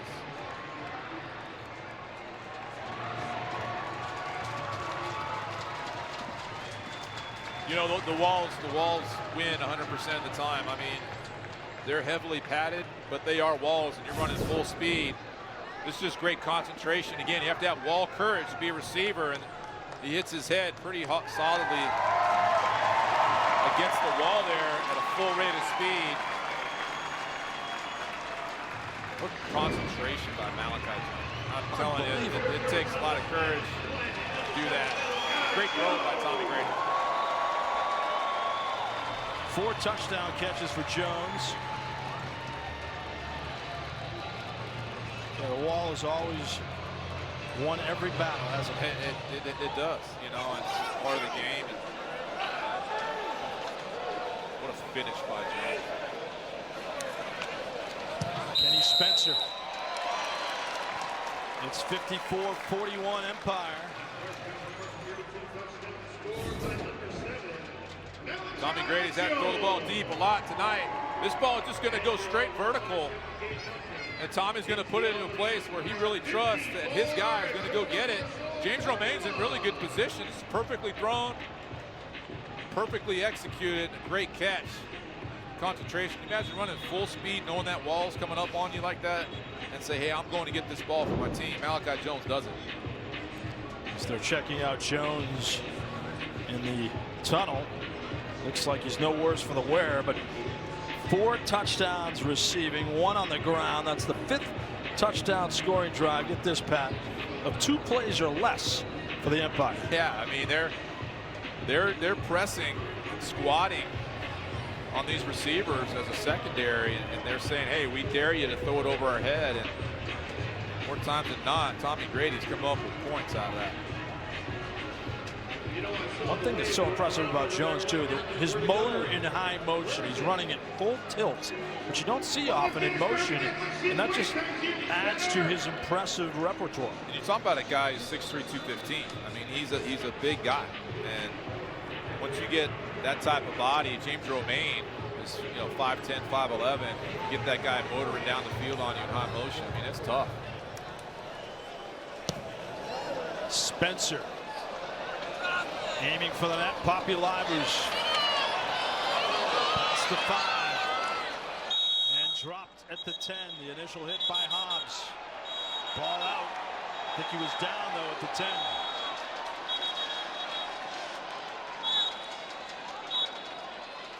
And the extracurricular activity heats up. Rico Stevenson in the middle of it. Number 23 in gray. With the way the league is set up, you're playing the same team like 4 times. So it's going to be some chippiness. I mean, You're going to see that. Oh, yeah, it's bound to happen in this round-robin format. Sure. In the new Arena Football League, drive efficiency. That's a pretty good definition. Touchdown worth 100%, field goal worth 50, and stop is worth 0. Even an Ithaca College grad can figure that out. Albany at 100%. I think that's optimal. That is optimal. Touchdown every possession. That's what you want. So now Aaron Washa past the 20. Look out in the open field. Washa touchdown. Man, oh man, 40 yards for Aaron Washa, who has 4 touchdowns tonight. Don't go away. The Soul battle back. Terrence Moore and Arthur Hobbs are trying to strip the ball instead of securing the tackle. And Aaron Wash is a big guy. This is just a hitch route. Trying to strip the ball and not wrap up leads to negative things if you're a part of that Albany defense. Now Adam Washa, he's a big guy himself. Trying to strip the ball. Good lower body strength. Talked about Malachi Jones and his play strength. Aaron Wash at 6'3", 205. Rookie out of Michigan State, showing an argument why he's not one of the great rookies around the league. Trevino tacks it on. And it's a 6-point game again with 3:34 left in the third. Career night for Aaron Washa. 6 grabs, 4 touchdowns, and 122 yards. It is literally a shootout. So it makes it such a great game. Yeah, and you look at that score, you know, that 6-point differential, that extra point miss. Those things tend to haunt you in a shootout late in the game. Keep an eye on that as we move forward in this game. There were 2 extra points, so something to consider here moving forward. You don't see a lot of coaches chase the points, meaning, John, going for 2 real early. So a lot of as coaches, you're like, hey, let's not chase points now. You don't want to really do that until later on in the game, but at some point, that missed extra point could become key. And I wouldn't doubt any kind of onside kick situations now. Both teams having a tough time stopping each other. You can see the way that Albany is choosing to defend this consistently is having 7 up, meaning only 1 back. You know, typically you have 6 up, 1 up back. See all 7 up front guarding against a potential onside kick. And the man in the middle is Terrence Moore, their jack linebacker. This one is sent towards the end zone and off the net. Here's Jordan Williams looking for a block. The hole closing quickly, and he's spun down at the 5. Good coverage by Philadelphia. Adrian Burns and Joe Gooseby down there again on special teams. So Albany backed up in the shadows of its end zone. Tommy Grady, 238 yards and 7 touchdown passes. Every game this year he's thrown for 5 or more touchdowns.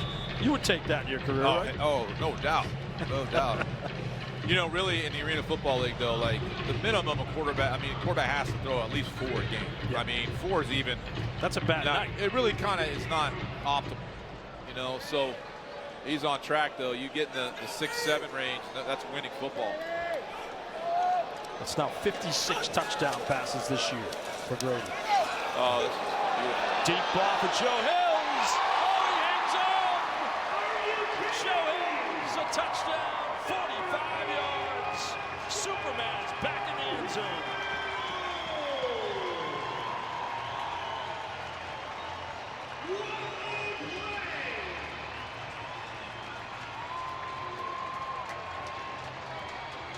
This is an outstanding adjustment by Joe Hills. He's running a flag route, but Tommy throws it inside, so Joe Hills has to look over his other shoulder, and again, great concentration. Come on, Joe, catch it the first time. You said it earlier, I got to do that. But comes down with a catch. Great concentration, and a great throw up into like the top level.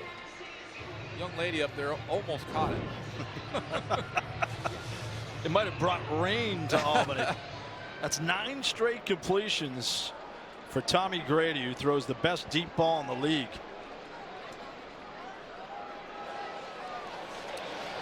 Another quick strike scoring drive. And Spencer gives them a 13-point lead. Pat, this is so difficult, isn't it? I mean, to throw a deep ball with this precision. Yeah, and it's all about trust. I trust you as a wide receiver. I'm going to throw it to a spot. You're going to go get it. A lot of trust with Tommy, and then Tommy sticking his 5th foot in the ground and letting the ball go on time. Timing is crucial when you're throwing deep balls. And when you have guys like Malachi Jones who have ball courage, you're going to have a lot of success. And the last one here, hey, just throw it out to a spot. I'll go get it, Joe says. And he does that. What a night. Tommy having a lot of fun swinging it down the field on early downs for touchdowns. Grady started the game 3 out of 9 for 81 yards and 2 touchdowns. Since that point, 12 for 13 and 202 yards and 6 scores. Well done by our statistician Tim Ruffin up here in the booth. And he told Randy Gatewood, or Joe Hills told Randy Gatewood earlier, that if you bobble the ball, it's called a drop in the film room. Yeah, so he's got to have a couple drops in the film room with these guys. But hey, I will take that all day. It's about the finish. And Joe Hills did a great job finishing. So between Malachi Jones and Joe Hills, you're now looking at 7 touchdowns through the air, 3 for Hills. He had 4 last week. 89 straight games with a touchdown catch, a league record. Livers off the bar, live ball. Man on the spot was Thomas Dover, defensive end, to pick it up for Philly. I'll tell you what, as a coach, that's the thing that keeps you up at night, is you can't control those bars. You can't control how the ball is going to come off those bars and the way the ball will bounce after it. And real fortunate there for Philadelphia. Watch this ball hit the right crossbar, and they're shaped like a triangle, so you just don't know where the ball's going to end up. And Philadelphia fortunate to recover that ball. Yeah, good job by Dover. So Shane Austin breaks the huddle, sending Wash in motion. Austin scampering out of the pocket past the 10 to the 13. Good field vision by Austin to gain a couple as Cisse tackled him. It was a nice job by Shane Austin, running the ball, getting some yards, but it's really not what you're looking for in the AFL from your quarterback. You know, it's a passing league, and you don't want any more hits. They've had some injuries at the position, and they don't want any more. It's a passing game to win, so it's kind of a win for the defense there, even though they got 5 yards. That's why if you're a defensive back in the AFL, you need a short memory. Oh, no question. It is treacherous.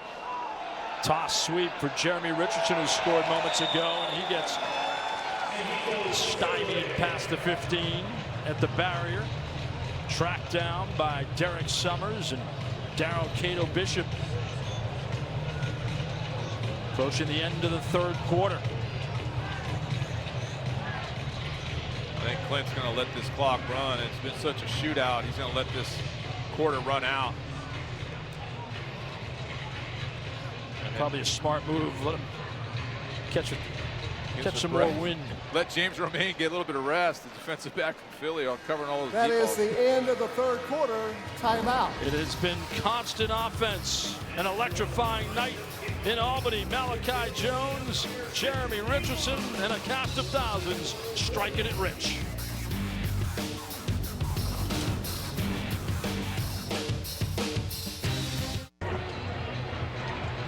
Shane Austin versus Tommy Grady. Both of them playing very well. Austin, his 2nd start in a sole uniform. Can't complain with those numbers, Pat O'Hara. And equally adept Tommy Grady with 8 touchdown passes. Yeah, super efficient, and just the difference in yards from all the deep balls that Tommy Grady's thrown. As we begin the 4th quarter on CBS Sports Network, Johnny DePerel alongside Pat O'Hara, and Randy Gatewood's down on the field on a 3rd down and 1. They go the conservative route, and they should have enough for the 1st down. You see this periodically with Clint Dolezal, you know, going to some run plays, and really 3 run plays in a row. The first one was inadvertent, it was a quarterback scramble, but 2 in a row and get a 1st down, and kind of slows the pass rush down a lot, makes them blink a little bit. I'm sure Clint will come back to throwing the ball here on 1st down. Well, Albany, 4 plays in the third quarter, 3 touchdowns. And it took them 2 minutes and 6 seconds. That's what a game, great. Fast break football. Yeah, no doubt. Prince in motion. Austin aiming wide open for Washer. Touchdown. What else is new? What a pass by Shane Austin. What a great call by Clint. That is awesome. That is awesome. 32 yards and a thing of beauty for Aaron Washer. A career best 5 touchdowns for Washer. Clint's a Hall of Famer. He knows that when this receiver is jammed, that's his zone cover. So run this player on a flag route to use proper spacing and put the defense in conflict. Shane Austin uses his eyes to look the safety off. That's an easy touchdown, Adam Washer. Well done by Clint Dalzell and his offense for Philly. As advertised, you do not want to leave your television set because you'll miss a score. Yeah, and these extra points too, you better keep an eye on those. I mean, they're important, so good. Trevino converts as Aaron Washer. A lot to celebrate for him. And a beautiful ball by Shane Austin. It's a 6-point Empire lead.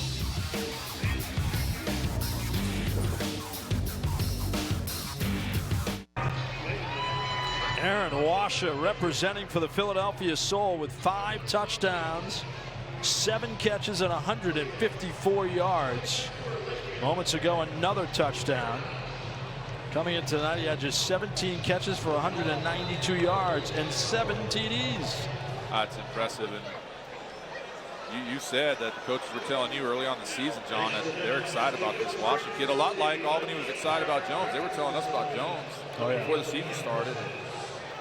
Both coaches right about their guys. They're radar players, meaning keep them on your radar. Yeah. To the slack net, and out comes Jordan Williams. Oh, heavy hit at the barrier. Rico Stevenson laying the thunder. You know, both coverage teams have done an excellent job. You know, getting down the field and having these drives start, you know, underneath the 10-yard line. All right, Pat, 13:08 remaining. You're an old coach in this league. 6-point lead for Albany. How are you managing the situation? I mean, the situation is not changed. This is just keep scoring. You're in a sprint, and so why not? You just keep scoring here. You keep making plays. If they're giving you down the field throws, you keep taking. You take what the defense gives you. And the incredible efficiency scoring on each possession. Brady, the deep drop. Malachi Jones, nice catch. And a flag down. This is going to be an illegal defense with the Jack linebacker out of the box here, an illegal defense. Joe Gooseby. Illegal defense, number 18, Jack out of the box. Penalty is declined. Completed catch, first down. You can't take the quarterback out of the analyst. Let's go to Randy Gateway with a special guest. Special guest, Aaron Washer. Coming out party tonight, 7 catches, 154 yards, and 5 touchdowns. Talk to us about this performance tonight.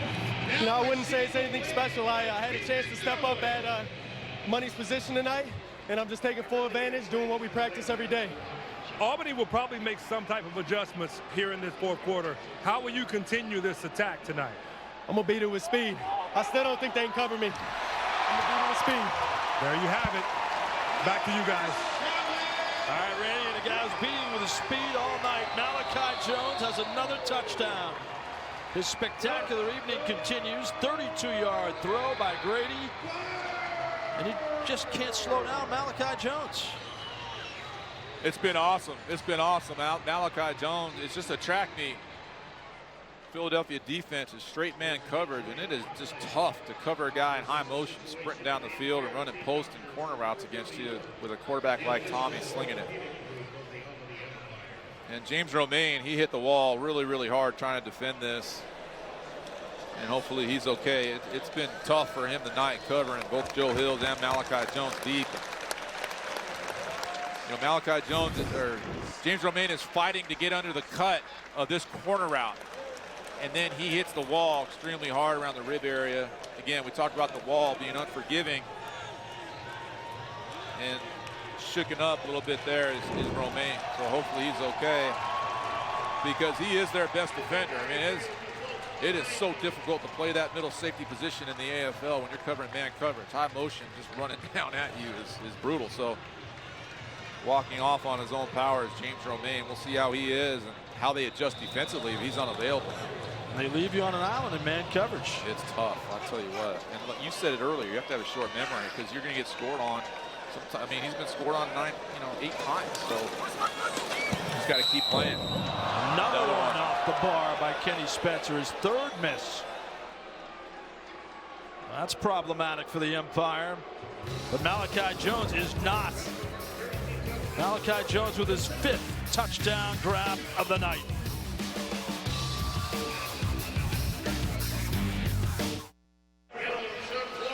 Next Saturday night at 7:30 Eastern, CBS Sports Network brings you more AFL action.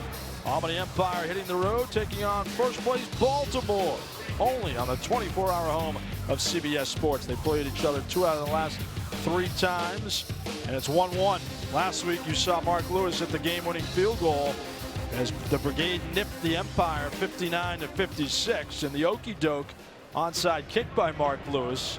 That was spectacular. He was an unheralded aspect of the game for the Brigade. I mean, it was unbelievable. Some of the kicks that both Kenny Spencer and Mark Lewis made last week that really affected the game. But Albany has 10 possessions, 10 touchdowns, 7 of them 2 plays or less, a staggering number.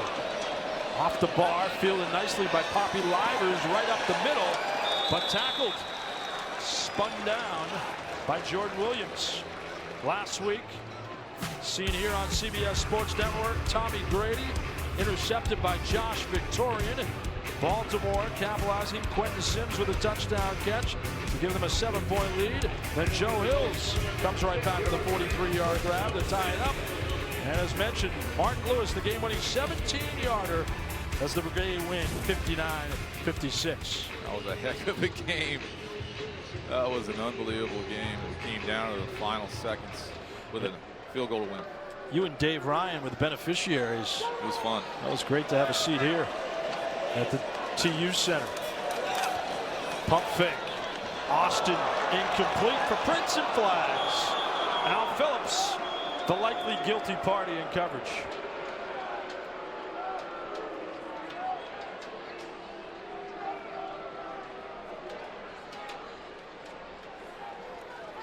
Defensive pass interference, number 14. 10-yard penalty, automatic first down. Well, this ball is thrown behind Darius Prince. When he goes to reach for it, he runs into the defender. So there's some contact there. That could have gone either way. But it went against Albany. Randy Gaber, what do you have on James Romaine's injury? James Romaine will return to the game. He just got the wind knocked out of him. Just talked to him. He's fine. He will return to the game. All right, thanks, Randy. Good news on that front. Austin incomplete for Livers. It's a rare misfire by Shane Austin, a 6-foot quarterback from the University of Hawaii. But this is a confidence-building game for him, despite the 12-point deficit.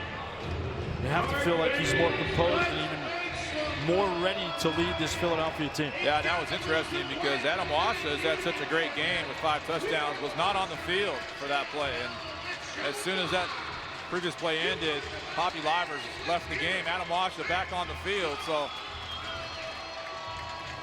we'll see if that can help Philadelphia convert here.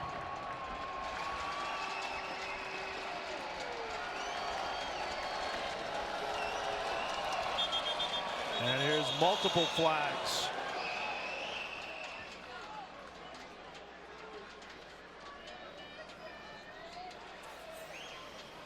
Offside, defense unabated to the quarterback. 5-yard penalty. Darius Money Second Reynolds, an ultra target for Philadelphia, has had a tremendous career, but didn't practice all week. He's been plagued by a bad back and frustrated times for him. He has not been the same Money Reynolds this year. Yeah, he just hasn't been 100%. And Like, his nickname is Money for a reason. I mean, he is unbelievable and just been slowed with some unfortunate injuries, and that's been part of the problem here in Philadelphia. 2nd and 5 for the Soul. Kalinamuku in motion. And he's the man at the 14-yard line. A big hit at the barrier as the crowd reacts.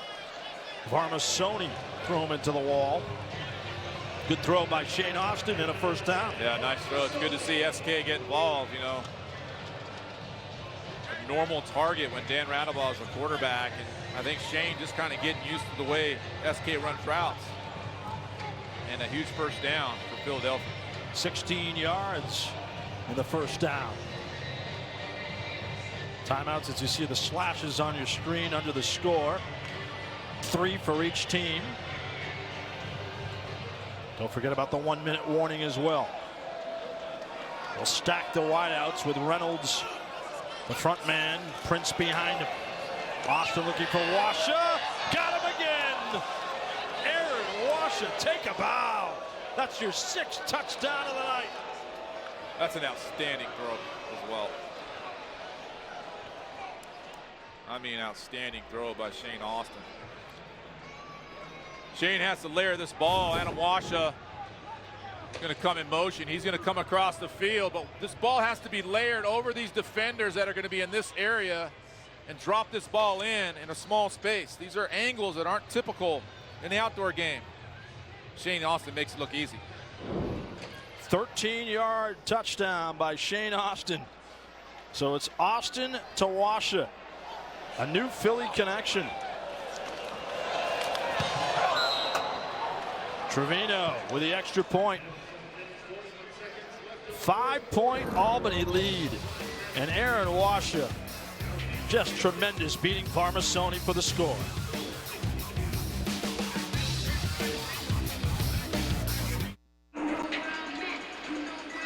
Albany with 26 second-half points, but they've been outscored. Philadelphia has 28 second-half points, and that's where we're at. As our game trends with Albany scoring a touchdown on every possession. Aaron Washa moments ago his 6th touchdown grab from 13 yards out. Malachi Jones unstoppable. Between the two of them, Washa and Jones combining for 3 second-half touchdowns. And you said during the break, Pat, the misses by Kenny Spencer, 3 extra point misses. I mean, that's huge. You know, one of them negated each other because Trevino missed one as well, but the two, that's why this is a 5-point game. You know, and that is huge moving forward here. And again, you always have to be ready for an onside kick in this situation. So. At the wall is Jordan Williams. He won't get a chance with the onside attempt. And Albany dove on it. Well done by Terrence Moore, the Jack linebacker. Great ball skills with 4 interceptions to lead the AFL, and they'll take that field position. Yeah, that's huge. That is huge. Maintain possession of the ball. Trevino tries a straight on onside kick dribbler, and Terrence Moore goes and gets it. There's no hesitation with Terrence Moore here. The leader of that defense understands the importance of getting on that ball. It's a kamikaze effect. Oh, man. Well, I guess what you're saying is you would never volunteer for that role. I would not. I would not. I am not man enough, John, to do that. You're plenty man enough in my book. I'm definitely not. 11 straight completions for Tommy Grady. Chased, and I just gave him the kiss of death as he was chased out of the pocket by Thomas Dover. Yeah.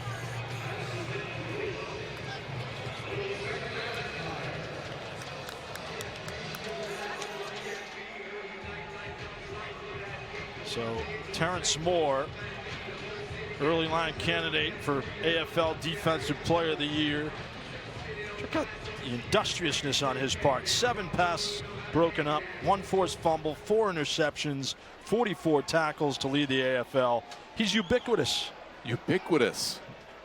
That's a good one right there. He is an excellent football player. I think that means he's everywhere. Greg Carr is in the end zone. Touchdown, Albany. You want to talk about ball skills? Greg Carr brings it down. They know how to counterpunch, don't they? They do.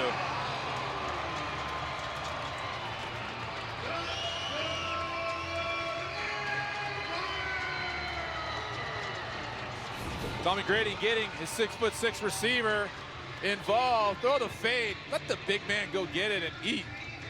Greg Carr out of Florida State. Go and just moss the ball. Come down and survive the fight near the wall. It's awesome. Great job by Greg Carr. What a touch by Tommy Grady. Again, it's, you know, the word that comes up to me is just trust. There's just a lot of trust that Tommy has in his receivers, and it shows in his play. So another big extra point try by Kenny Spencer. Doings up the upright, but he hits it anyway. Maybe it can be your best friend. We've hit 74 points now. That would be a season high for the Albany Empire. Oh, man. I got a feeling they're going to hit 80. A lot of time left. There's been a shootout. We expected to see a high-scoring game. Maybe not this many scores. Yeah. But either way, it's very entertaining. And that's 10 touchdown passes for Tommy Grady. No interceptions. How about that? When you hit double digits, you're doing something right as a quarterback. You don't see that a whole lot in the Arena Football League. You see it maybe once or twice a season by a quarterback. Tommy's already at 10. That's just tremendous. Every touchdown, every possession, a touchdown for Albany. 70+ last night for Baltimore and a 72-42 win over Washington. So we've been ringing up the points for you on CBS Sports Network. Oh, no doubt. Get some good ones here. And there will be more scoring, John, tonight. Yes. Stay tuned for more. Yes. Well, that's 6:30 arrival time in the facility every morning for Tommy Grady, paying off. Preparation for him. Off the net, Poppy Livers. And he's hit by the kicker, Kenny Spencer. I love the kicker getting involved on special teams. Aaron Washa has made a living against this Albany secondary in the second half. There's a missed tackle, a rare missed tackle by Terrence Moore. Yeah, and Washa has shown a lot of different ways to win. Win vertically down the field, breaking tackles, finding windows in the corner of the end zone, and being a sure-handed receiver and a great target for Shane Austin in his second start here. Career high 167 yards and 6 touchdowns and a flag. False start. Offense number 3. Penalty is half the distance to the goal line. First down. It's on Jeremy Richardson, the fullback. You know, for Tommy Grady, it's the first time he's thrown 10 touchdowns since 2016 versus Arizona. And here he is again at 10, potentially more than 10 here tonight. There's such great chemistry with Joe Hills as Richardson gets the call, spinning forward towards the 10. He called Hills every day to get him to come to Albany. Hills played last year for Tampa Bay, who's no longer in the league, but they've been friends for many years. And that synergy, you had it with many of your receivers in the past, but you know how special it is when you have that type of connection, right? Well, the key is Tommy, Joe, and Les Moss. All 3 of those were in Jacksonville together. All 3 of those individuals, Les Moss being the offensive coordinator here in Albany. So the relationships and the understanding and the timing is there, and they've just taken it from their days in Jacksonville and brought it here to Albany. And the fans in the Capital Region are happy they are here. As Austin going up top for Kalina Muku, incomplete. Varmasoni in coverage. Les Moss, one of the great offensive minds in Arena Football history. Les has been in the league since day one, in the 80s. When his dad, Perry Moss, the Coach of the Year trophy is named after, it's called the Moss Markham Trophy. And Perry Moss's father, I played for Perry Moss, and Les was the assistant there. So Les has tremendous knowledge in the AFL game. And next to him was Bo Bell, former star defender for the Philadelphia Soul, now with the Albany Empire coaching staff. Big third down and 7. Austin unloads it, incomplete. Kalena Muku was the intended target. Yeah, these last 2 throws by Shane have not been his best. Not a good rhythm. He knows it too. It's not his best effort, just not seeing it maybe the way he wants to, and SK not on the same page with Shane Austin. That brings up a really critical situation on 4th down with the crowd getting loud here. The Soul 1 for 2 on 4th down.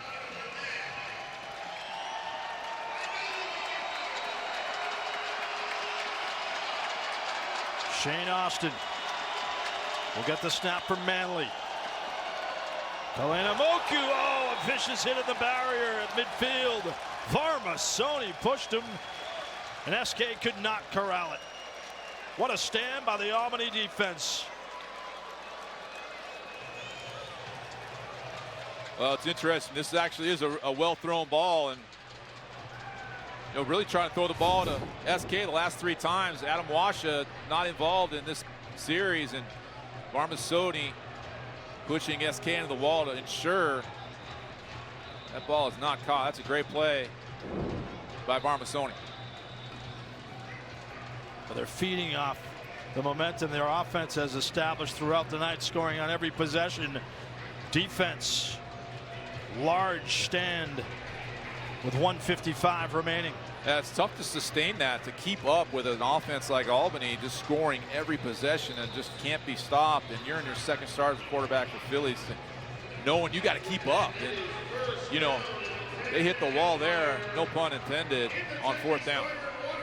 An admirable effort by Shane Austin. Tommy Grady has just been simply on fire. Season high 335 yards and 10 touchdowns. Joe Hills flanked out to the near side. The give is to Malachi Jones, who gets upended. Jones earlier had a rushing touchdown, part of his incredible night. He has 6 combined scores.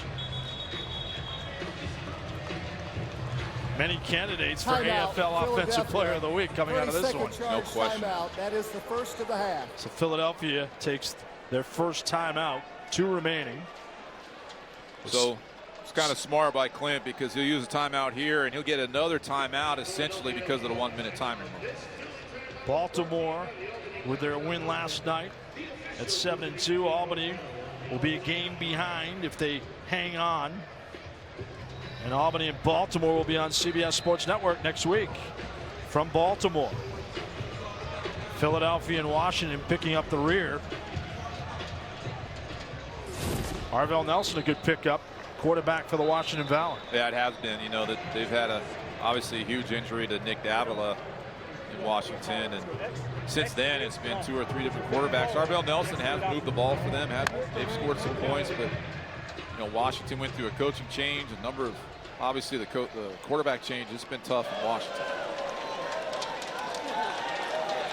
The Onsis family celebrating their Stanley Cup title with the Washington Capitals. Congratulations to them as Grady throws it to the end zone and incomplete for Joe Hills. Double coverage by the Soul. Joe Gooseby, the Jack linebacker, in coverage. The second half. The 1-minute timing along with Dwayne Hollis. So we hit the 1-minute warning 3 timeouts. as Albany leads 74-62.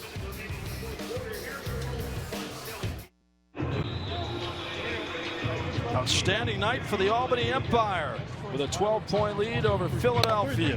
Good to have you with us on CBS Sports Network. 1-minute warning in the 4th quarter. John Mita Perrell alongside the AFL Hall of Famer Pat O'Hara and Randy Gatewood on the field. Greg Carr this time in motion. He has 2 touchdown grabs. Grady fires and drops. Close by Joe Hills, but no cigar. Interesting situation being 4th down now, but Joe Hills tries to run. He's going to work in and come back. And Tommy's just going to try to stick it on him. He thought Joe was going to slide out a little more than he did, and Joe just can't get enough on it there to finish the play. But 4th down here, interesting call. I mean, a lot can happen. There's 56 seconds left. I've seen a lot of situations where things dramatically change. Part of the wacky moments of the AFL. Oh, no doubt. On 4th and goal, Joe Hills trying the one-hand catch, but incomplete. Couldn't use the barrier to his advantage that time. Joe's had a few bobbles tonight, including on some touchdown catches, but he'll hear from it too from the Philadelphia secondary as James Romaine had the wind taken out of him earlier. This is the first stop of the night, but Joe Hills, he's saying he got grabbed around the hip, but you know, it's physical down there. And a well-thrown ball, but just physical play down. I like how the official let this play out. That's the first stop by Philadelphia all night. And Joe Hills is fired up. A lot of defensive backs will tell you, well, you know what, Joe? It's about time we got to win against you. Listen, there's 2 timeouts. Philadelphia has 2 timeouts, and they're only down 12 points. Now, you score an onside kick, you turn around and win this game. Austin airing it deeper, and Washa, and he collides with the wall, and there's a souvenir for another fan. Too much air into the ball by Aaron Washa. Just not enough room. You know, Aaron Washa's got to take his stem to the middle of the field before he breaks on this corner route to give the quarterback more room to drop it in. Otherwise, it's going to land in the first, second row. You'd like to see Washa get in all the way into here to run that corner route. There's just not enough room for the quarterback. Just drop that ball in. Impressive by the fan to hold on to the beer. You want to talk about good ball skills there, too. Yeah, good, there you go. Good can skills.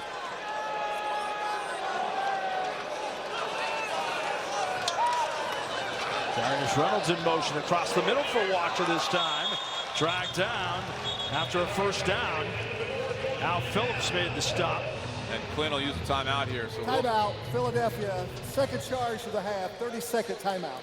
So Clint will have one more timeout and try to dial up. You see the short post route, and Shane Austin just sticks it, places it well. Osh is trying to get out of bounds, but great job of keeping him inbounds by the Albany defense. Forced Clint to call a timeout. All right, as the chess game continues, take us inside the huddle from first Clint Dalzell, and then on the defensive side for Rob Keefe. Well, you want to bend and don't break. You don't want to give up a big play defensively, and that's the kind of mode that they've had all night for Rob Keefe's defense. And if you're offense, you're like, look, it doesn't matter. We just need to score before the time runs out, because be patient, but we can score because we'll onside kick. If we can get the onside kick, we got a shot to win the game because of those missed PATs by Kenny Spencer of Albany. Give yourself a chance. Just get in the end zone. Reynolds will be set in motion, and Darrell Cato Bishop's offsides. That is a bad foul. That is a bad foul by Darrell Cato Bishop. Yep. Offside, defense number 3. Unabated to the quarterback. 5-yard penalty, automatic first down. Good hard count by Shane Austin, and you just can't do that in this situation if you're Darrell Cato Bishop. And Neil Tivis, big number 77 in gray, just watched him breeze by. Hey, go ahead, you're offsides. Still 38.4 seconds remaining. Austin building upon his impressive night in his second start for the Soul. Slings it out complete to Darius Prince inside the 20. Armasoni and Mario Norman in coverage. Nice throw by Shane Austin, and a good job by Prince having the awareness to get out of bounds and stop that clock. So Clint still has that one timeout in his back pocket. Going to try to dial up a touchdown here. so they can give themselves a chance to line up for an onside kick and get the ball back. It's an 11-yard gain for Prince, who has 11 catches for 89 yards and 2 touchdowns.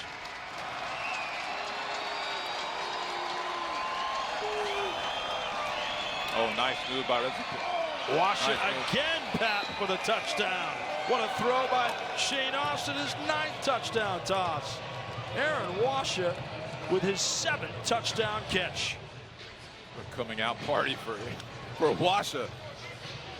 Rookie from Michigan State's had one heck of a night, and Wash is right here. He's going to come on a delay slant under. Everyone's worried about Reynolds here, but Wash is the guy who sneaks in and slips underneath coverage, trying to double cover Darius Reynolds, and Wash is just wide open again. So it's getting really interesting now. So now you've got very interesting, huge onside kick coming here. Yes, sir. Trevino got it. It's not over. And also a flag. That might be against Derek Summers of Albany, as Greg McGee, the holder, went down with Summers bursting through. That's huge, because if they can get this onside kick, they'll tack that penalty on after. Running into the kicker and holder defense. Penalties decline. The extra point is good. That's another huge mistake. 2 huge mistakes that could come back to haunt them. You're not going to be able to block the kick. Why get anywhere near the holder? Doesn't make any sense. Those are 2 critical penalties that can really haunt them if this onside kick is recovered by Philly. Just simply enormous in last couple games. The last minute has been problematic for Rob Keefe's Empire. It has. Albany's done a really, really good job defending the onside kick tonight. Really, both teams have, and none more critical than this one getting ready to happen right now. Adrian Trevino. Not as adept at the onside kick as Mark Lewis, but no one is. He's the best in the world at the onside kick. Right now he is. The Baltimore Brigade kicker, formerly of the Tampa Bay Storm. Trevino will put it down. 27.8 seconds to play in regulation. This has been a grinder. Albany a season high 74 points. Philadelphia counting with a season high 69. What a night for the quarterbacks. Combining for 19 touchdowns, 10 throws by Grady, 9 by Austin. And here's your onside kick, but before that, we have a stoppage. There's no play. Timeout was called by Albany before the kick. 30-second timeout. First charge for Albany. Do you like the timeout call before the kick? Well, I think it's dealer's choice, right? If you're the coach, maybe you want to take a look at, because you're going to get the kicker's best onside kick in this situation. So you've taken a look at it. You know he shot his best bullet at you with that onside kick. Now they can do another one. Let's take another look at the Lewis onside kick, the okey doke. You think Trevino's got this one in his toolbox? I don't know. That's impressive. That went viral. It did. It really did. Yeah, that was kind of neat. It's so hard to do. Must be hours spent on trick shot kicking by Mark Lewis. We'll see if Trevino does have it in his arsenal. It's been the same onside kick the whole game with Trevino, so I don't know. There it comes. Ball loose. They got it. Philly got it. Adrian Ferns came up with it. Are you kidding me? Yeah, I mean, don't be surprised. This game is just, you've got to make good decisions here. And now they're going to tack on the penalty, John. So, like, these are things that can kill you in the final minute of the half and the final minute of the game. So an opportunity here to go win the game. Devastating for Albany. Morale buster Wow. Again, this is the same onside kick attempt. You knew what he was going to get. And there is just a lot of physical. Terrence Moore has the ball, but it lands in Fern's hands.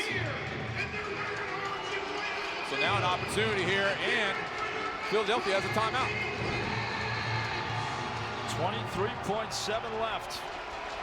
Shane Austin fires. Prince hangs on. At midfield, he had to come back for it. It's thrown behind him. Great catch by Prince. That ball was thrown behind him. And then the awareness to get out of bounds. I mean, look, now you've got the ball at midfield just like that. With 19:5 left in the timeout. I mean, you can't ask for a better situation if you're Philadelphia. 16-yard gain for Darius Prince. Just bizarre occurrence. You called it, though. Kenny Spencer, game within a game, magnified now. 3 missed extra points for the Empire. That's right.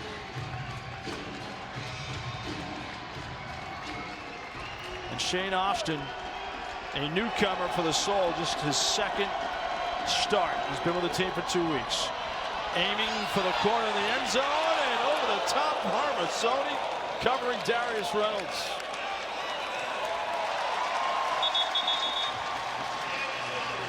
Harper says, I didn't come up with it, but on the rebound I did. Yeah, I'm not sure that's really what Clint wanted there from Shane Austin to fire that ball down the field in that situation. And Armasoni selling out for his team. There's pads on the other side of that wall. Again, wall courage, not only by receivers, but by defensive backs. So 14.9 left. It's been a thriller in the Capital Region. Shane Austin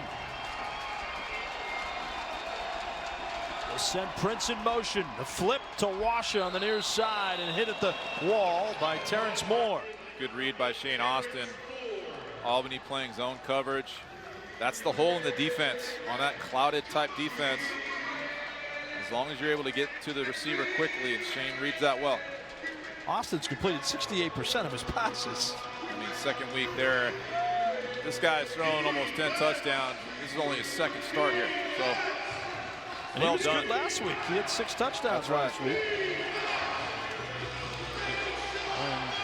Clint Dalzell said the interceptions he threw down the stretch against Washington weren't his fault. Receivers cut off their routes too early. 3rd and 3. Play clock draining down. Austin, wobbly pass, and Reynolds couldn't bring it down. He dropped it. Oh, man, he had it, and he just could not engulf it. Oh. Wow, what a throw. That was a great throw. It's a great throw by Shane Austin. Just an individual matchup with Money Reynolds. Just goes right through his hands. Wow. 4th down. Reynolds does not have a catch. How many times has he been shut out in his career? Never. Didn't practice all week with a bad back. Here you go, 4th and 3. What does Philly have in its bag? And a timeout. Timeout Albany. Rob Keefe calls timeout. Timeout was called by Albany. 30-second charge timeout. Second of the half. So they timeout Albany. Drained 3 seconds off the clock, and you call the timeout before the snap.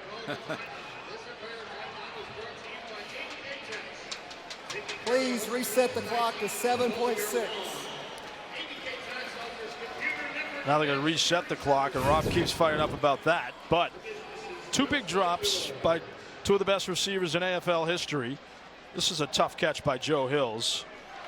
Yeah. Would have had to bring it down with 1 hand. This is an easier catch for Darius Reynolds that 9 times out of 10 he catches. Yeah, you don't see that very often happen at all. And, you know, Darius Reynolds, he hasn't practiced all week, and he's been fighting injuries. But still, that's surprising. A player of his caliber drop that ball. But 4th down, you know, you don't have to go for, you don't have to score a touchdown here. You can convert. I mean, it's 4th and 3, so you convert. You still got a timeout to burn. Yep. And you can still play football. So this is magnifying the importance of late game situations. The 1-minute warning. Coaches really have to be on fire. And here comes Washer with a first down. Yep, got the first down. They go the easy route on the near side board as Terrence Moore hit him out of bounds. Pretty clutch by the rookie here. Washer to make that catch in the magnitude of this moment. And 4.9. You got 2 plays here. You got 2 plays here, and really get the ball out quickly on this little hot read, get out of bounds. So Clint's got a whole call sheet full of plays from the plus 10-yard line, and he'll dial up his best 2 right here. Hopefully for him, his best 1 right now. Yeah, you got first and goal with under 5 seconds remaining. Simply spectacular action from Albany. Oh, Clint's going to burn his timeout now. They've lined up improperly. They had to. Yeah, a little miscommunication. Clint wants to make sure he's got it right. Philadelphia, that is their 3rd and final of the half. 30-second timeout. What'd you see in the alignment?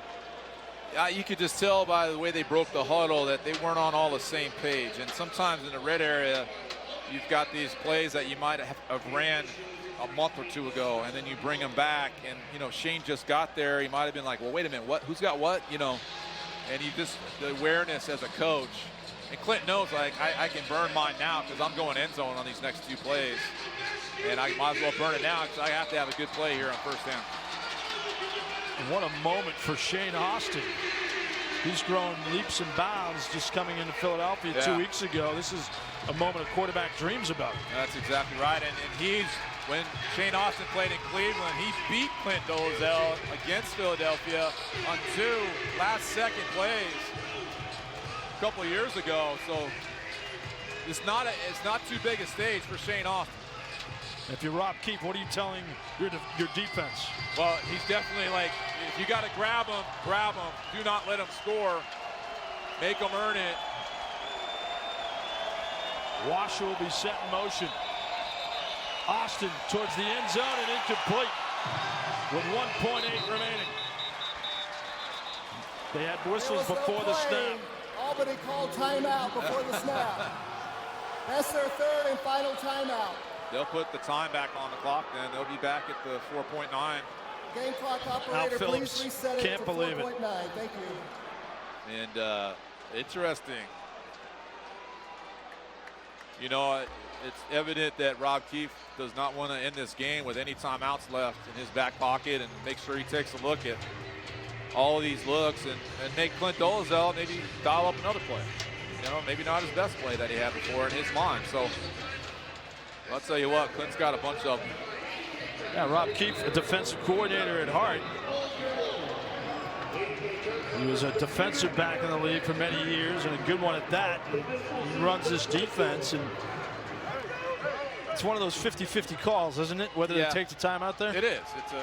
It's a jump ball decision. But I'll tell you what, I don't know the stats on it, but just knowing the league over the years, there aren't too many coaches better in the red area offensively than Clint Dolezal. First and goal, Philadelphia. What will Austin do for the end zone? Reynolds batted away by Mario Norman with 0.4 of a second remaining. Oh, a terrific play by the sticky coverage of Mario Norman. That wasn't there's more time on the clock. Clint's right. This wasn't a very great throw. And Darius Reynolds actually becomes a defender and does a good job at defending that. Otherwise, that's an interception. This is not a well-thrown ball.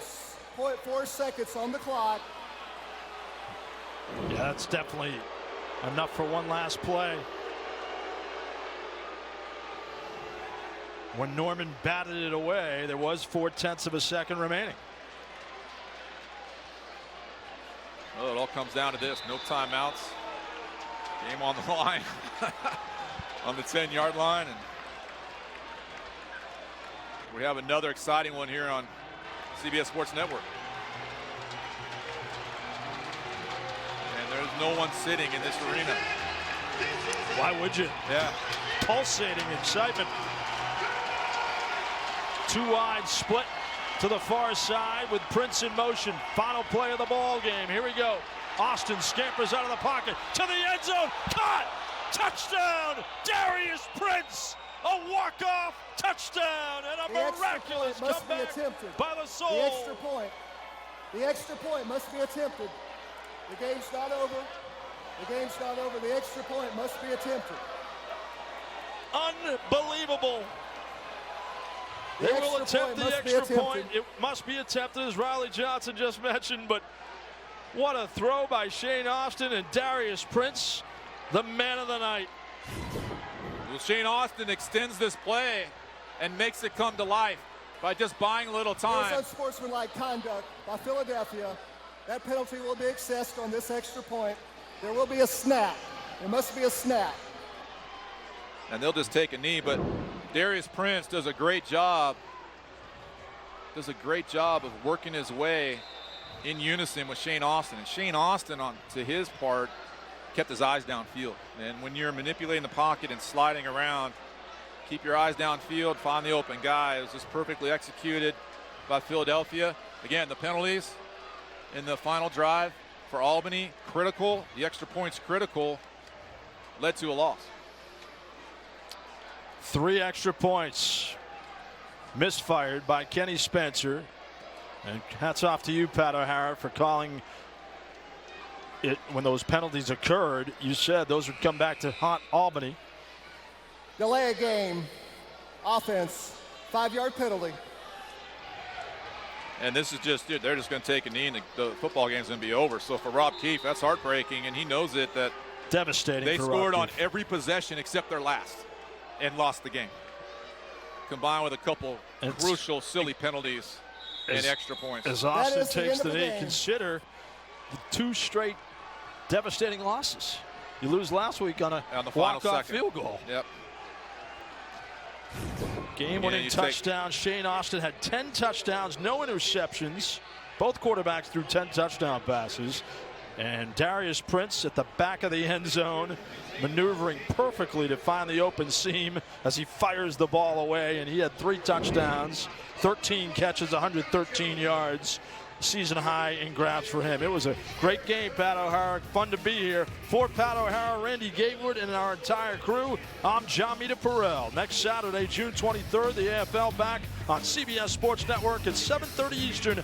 Albany Empire head to Baltimore to take on the First Place Brigade.